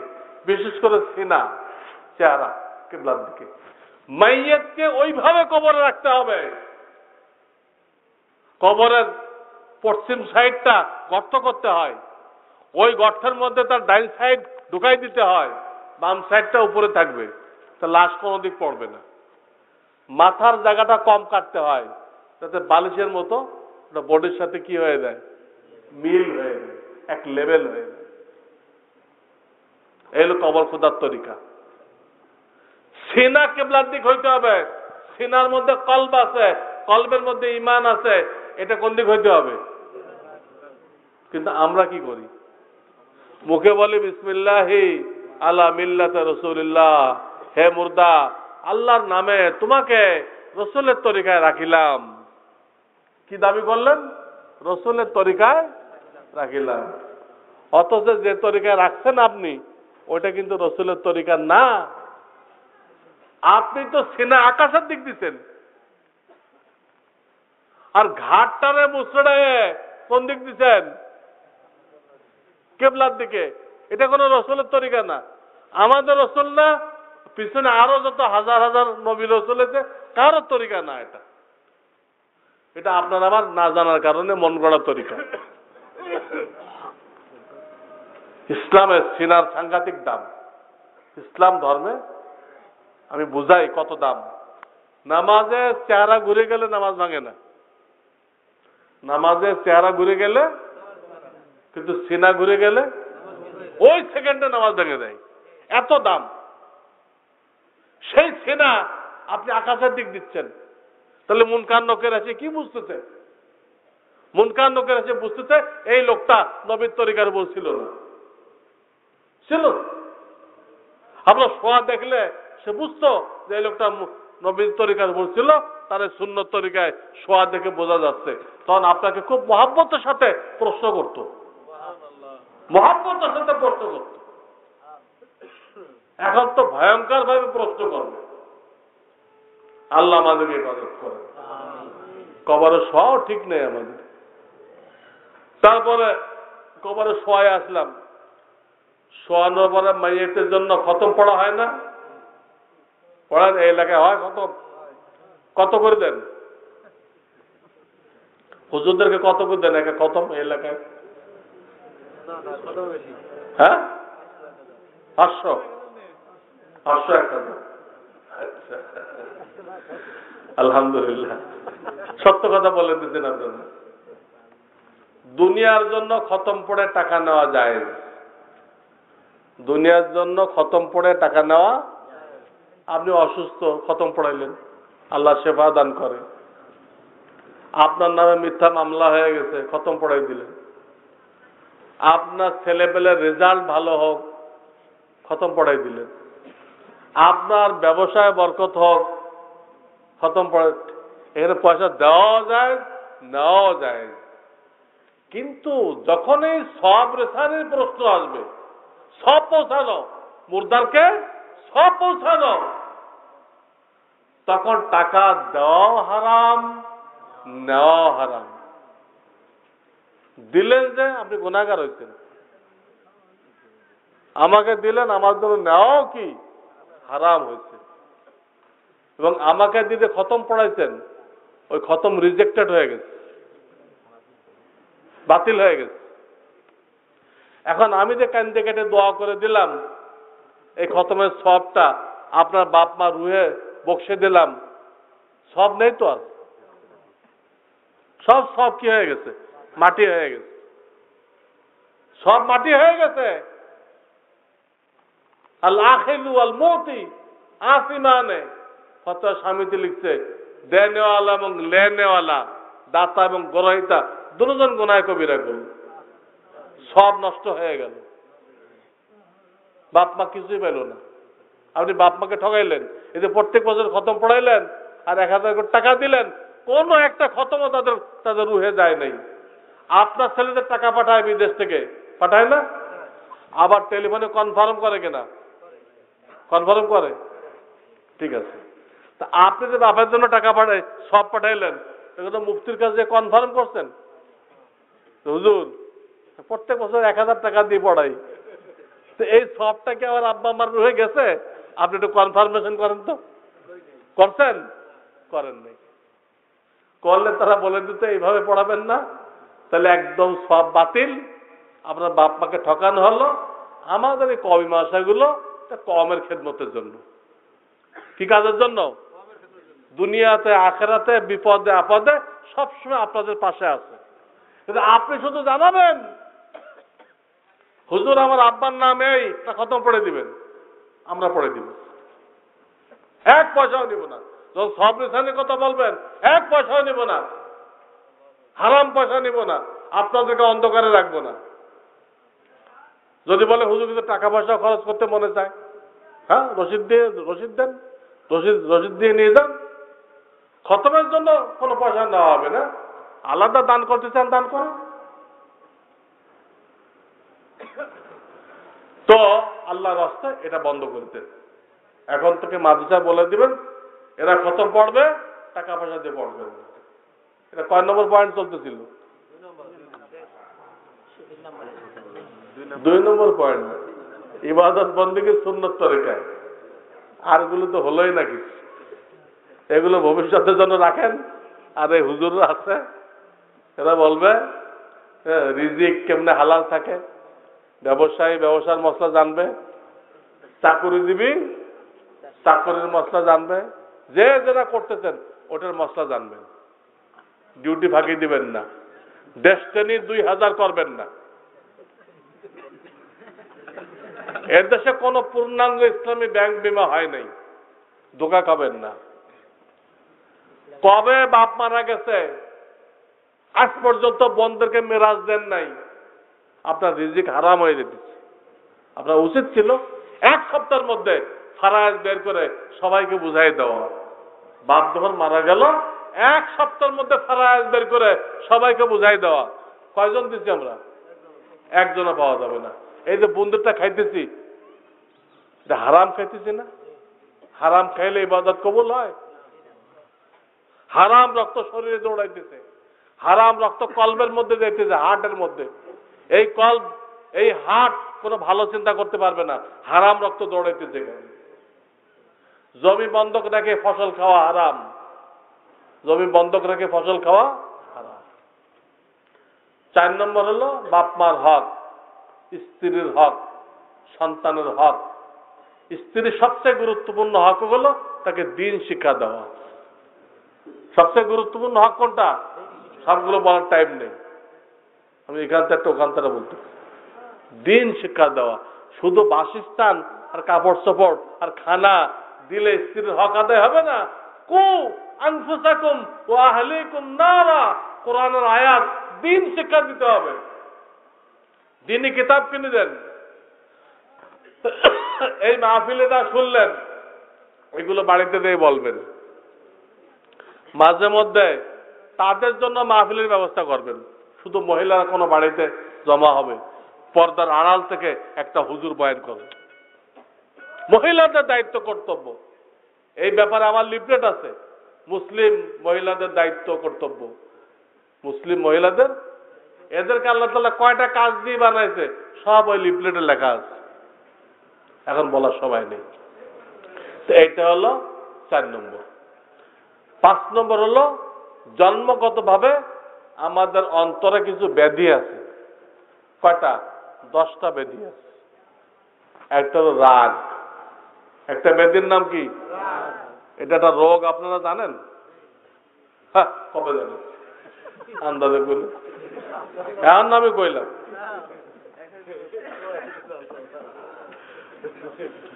রাগ যে একটা রোগ, ক্যান্সার, জানেন? এই রাগের কারণে মানুষ খুন করে ফেলতেছে। বুড়া বয়সে বউরে 3 তালাক দিচ্ছে। বউকে তালাক দেওয়া জিনিসটা কি? বউ তো দুনিয়ার তো বিবি থাকবে, জান্নাত তো বিবি থাকবে। তালাক কিসে? ইসলামে কোনো তালাক নেই। উল্টা পাল্টা করে বোঝাই ঠিক করবে। আমরা মুফতিরা কোনো তালাকের পক্ষে ফতোয়া দেয়নি। বলতেছিলাম রাগ আমাদেরকে দিয়ে আল্লাহ বানাইছে। এটা আল্লাহ আল্লাহদের মজলিসে যখন যাবেন, এই রাগটা আপনার কন্ট্রোলে আসবে। তখন আপনি চাইলে রাগ উঠবে না, রাগ উঠবে না। এখন তো আপনি রাগের গোলাম। এখন আপনি কার গোলাম? হঠাৎ রাগ ওঠে, আপনি বেহুশ হয়ে যান। হঠাৎ রাগ ওঠে, আপনি বেহুশ হয়ে যান। তখন আর তা হবে না। আপনি চাইলে রাগ হবেন, আর না স্ত্রী নামাজ পড়ে না, ছেলে নামাজ পড়ে না, তখন আপনাকে চাইতে হবে এই রাগ ওঠ, তো রাগ উঠবে, আর না উঠবে না। কন্ট্রোল করার পরে। আচ্ছা, আমাদের হিংসা আছে না? এটা একটা রোগ। আর একজনের কিছু ভালো কিছু দেখলে দিল জ্বলতে থাকে, এটা খুব খারাপ। এটা আল্লাহর উপর আপত্তি করা, যে আল্লাহ ওরে এত কিছু দিলা কেন, আমার চোখে দেখো নাই? নাউযুবিল্লাহ। হিংসা এটা রোগ, দিলের থেকে দূর করতে হবে, এর চিকিৎসা আছে। অহংকার, অহংকার, রিয়া। রিয়া কারে বলে? নেক কাজ করে নিজেই অ্যাডভার্টাইজ করতে থাকে। আমি এত হজ করছি, এত উমরা করছি, এত বিদেশে চিল্লা দিছি, একাই বলতে থাকে। এটা সমস্ত নাকি বরবাদ হয়ে যায়। এরকম কয়টা আছে? 10টা। শরীরের রোগের চিকিৎসা করা সুন্নত, কিন্তু এই 10টা রোগের চিকিৎসা করা ফরজ আইন। এই 10টা রোগের চিকিৎসা করা কি? এর জন্য আল্লাহ তাআলা প্রত্যেক জামানায় হক্কানি পীর মাশায়েখ রাখছে। প্রত্যেক জামানায় তারা ওই তাবিজ দেয় না, পানি পড়া দেয় না। তাদের কাজ হলো আপনাকে অন্তরের রোগের চিকিৎসা দেওয়া। তাদের মজলিসে দেখতে হবে, তাদের মজলিসে গেলেই এই 10টা রোগের চিকিৎসা হবে। 5টা হয়েছে কিনা? 5টা হয়েছে কিনা বলেন? ঈমান শিক্ষা করা, ইবাদত সুন্নাত মোতাবেক করা, রিজিক হালাল রাখা, বান্দার হক আদায় করা, অন্তরের 10টা রোগের চিকিৎসা করা। আমি ব্যাখ্যা দিতে পারলাম না, এই 5টার ব্যাখ্যা দিতে অন্তত 2 ঘন্টা সময় দরকার। সর্বনিম্ন ব্যাখ্যা দিতেও 2 ঘন্টা সময় দরকার। অন্য কিছু না বলে শুধু এর ব্যাখ্যা দিলে তাহলে কিছু বলা যেত, তা তো সম্ভবপর হয় নাই। আমি বলে যেতেছি, এই এলাকার ওলামায়ে কেরাম যারা আছেন তারা মেহরবানি করে, এরপর কিতাব আছে, মাওলানা হেমায়েতুদ্দিন সাহেবের কিতাব আছে আহকামে জিন্দেগি, এই 5টা বিষয়ের উপরে। আমার নিজের লেখা কিতাব আছে ইসলামী জিন্দেগি। আমার এক ছাত্রের লেখা কিতাব আছে দ্বীনের জরুরি ইলম। দ্বীনের জরুরি ইলম কি 7 রাস্তা না কি বলে, জমির কাগজ টাগজ পাওয়া যায়, ওই মসজিদের ইমাম। তো তারটা হলো সবচেয়ে সংক্ষেপ, আমার ছাত্রেরটা। সংক্ষেপ হোক আর বিস্তারিত হোক, এটা আপনাকে জানতেই হবে, এটা বাধ্যতামূলক। এর জন্য আমি ওলামায়ে কেরামের কাছে আবেদন রাখবো, তারা যেন মেহরবানি করে সুযোগ পাইলেই এই ফরজাইন ইলম সম্পর্কে আপনাদেরকে ধারণা দেয়। ওয়া আখিরু দাওয়ানা আনিল হামদুলিল্লাহি রাব্বিল আলামিন। আমরা কেউ না উঠি ভাই, দোয়া করে যাবো ইনশাআল্লাহ। এতক্ষণ হযরতের বয়ান শুনেছি, এখন দোয়া না করে কেউ যাবো না। এখন আমাদের এই মাহফিলের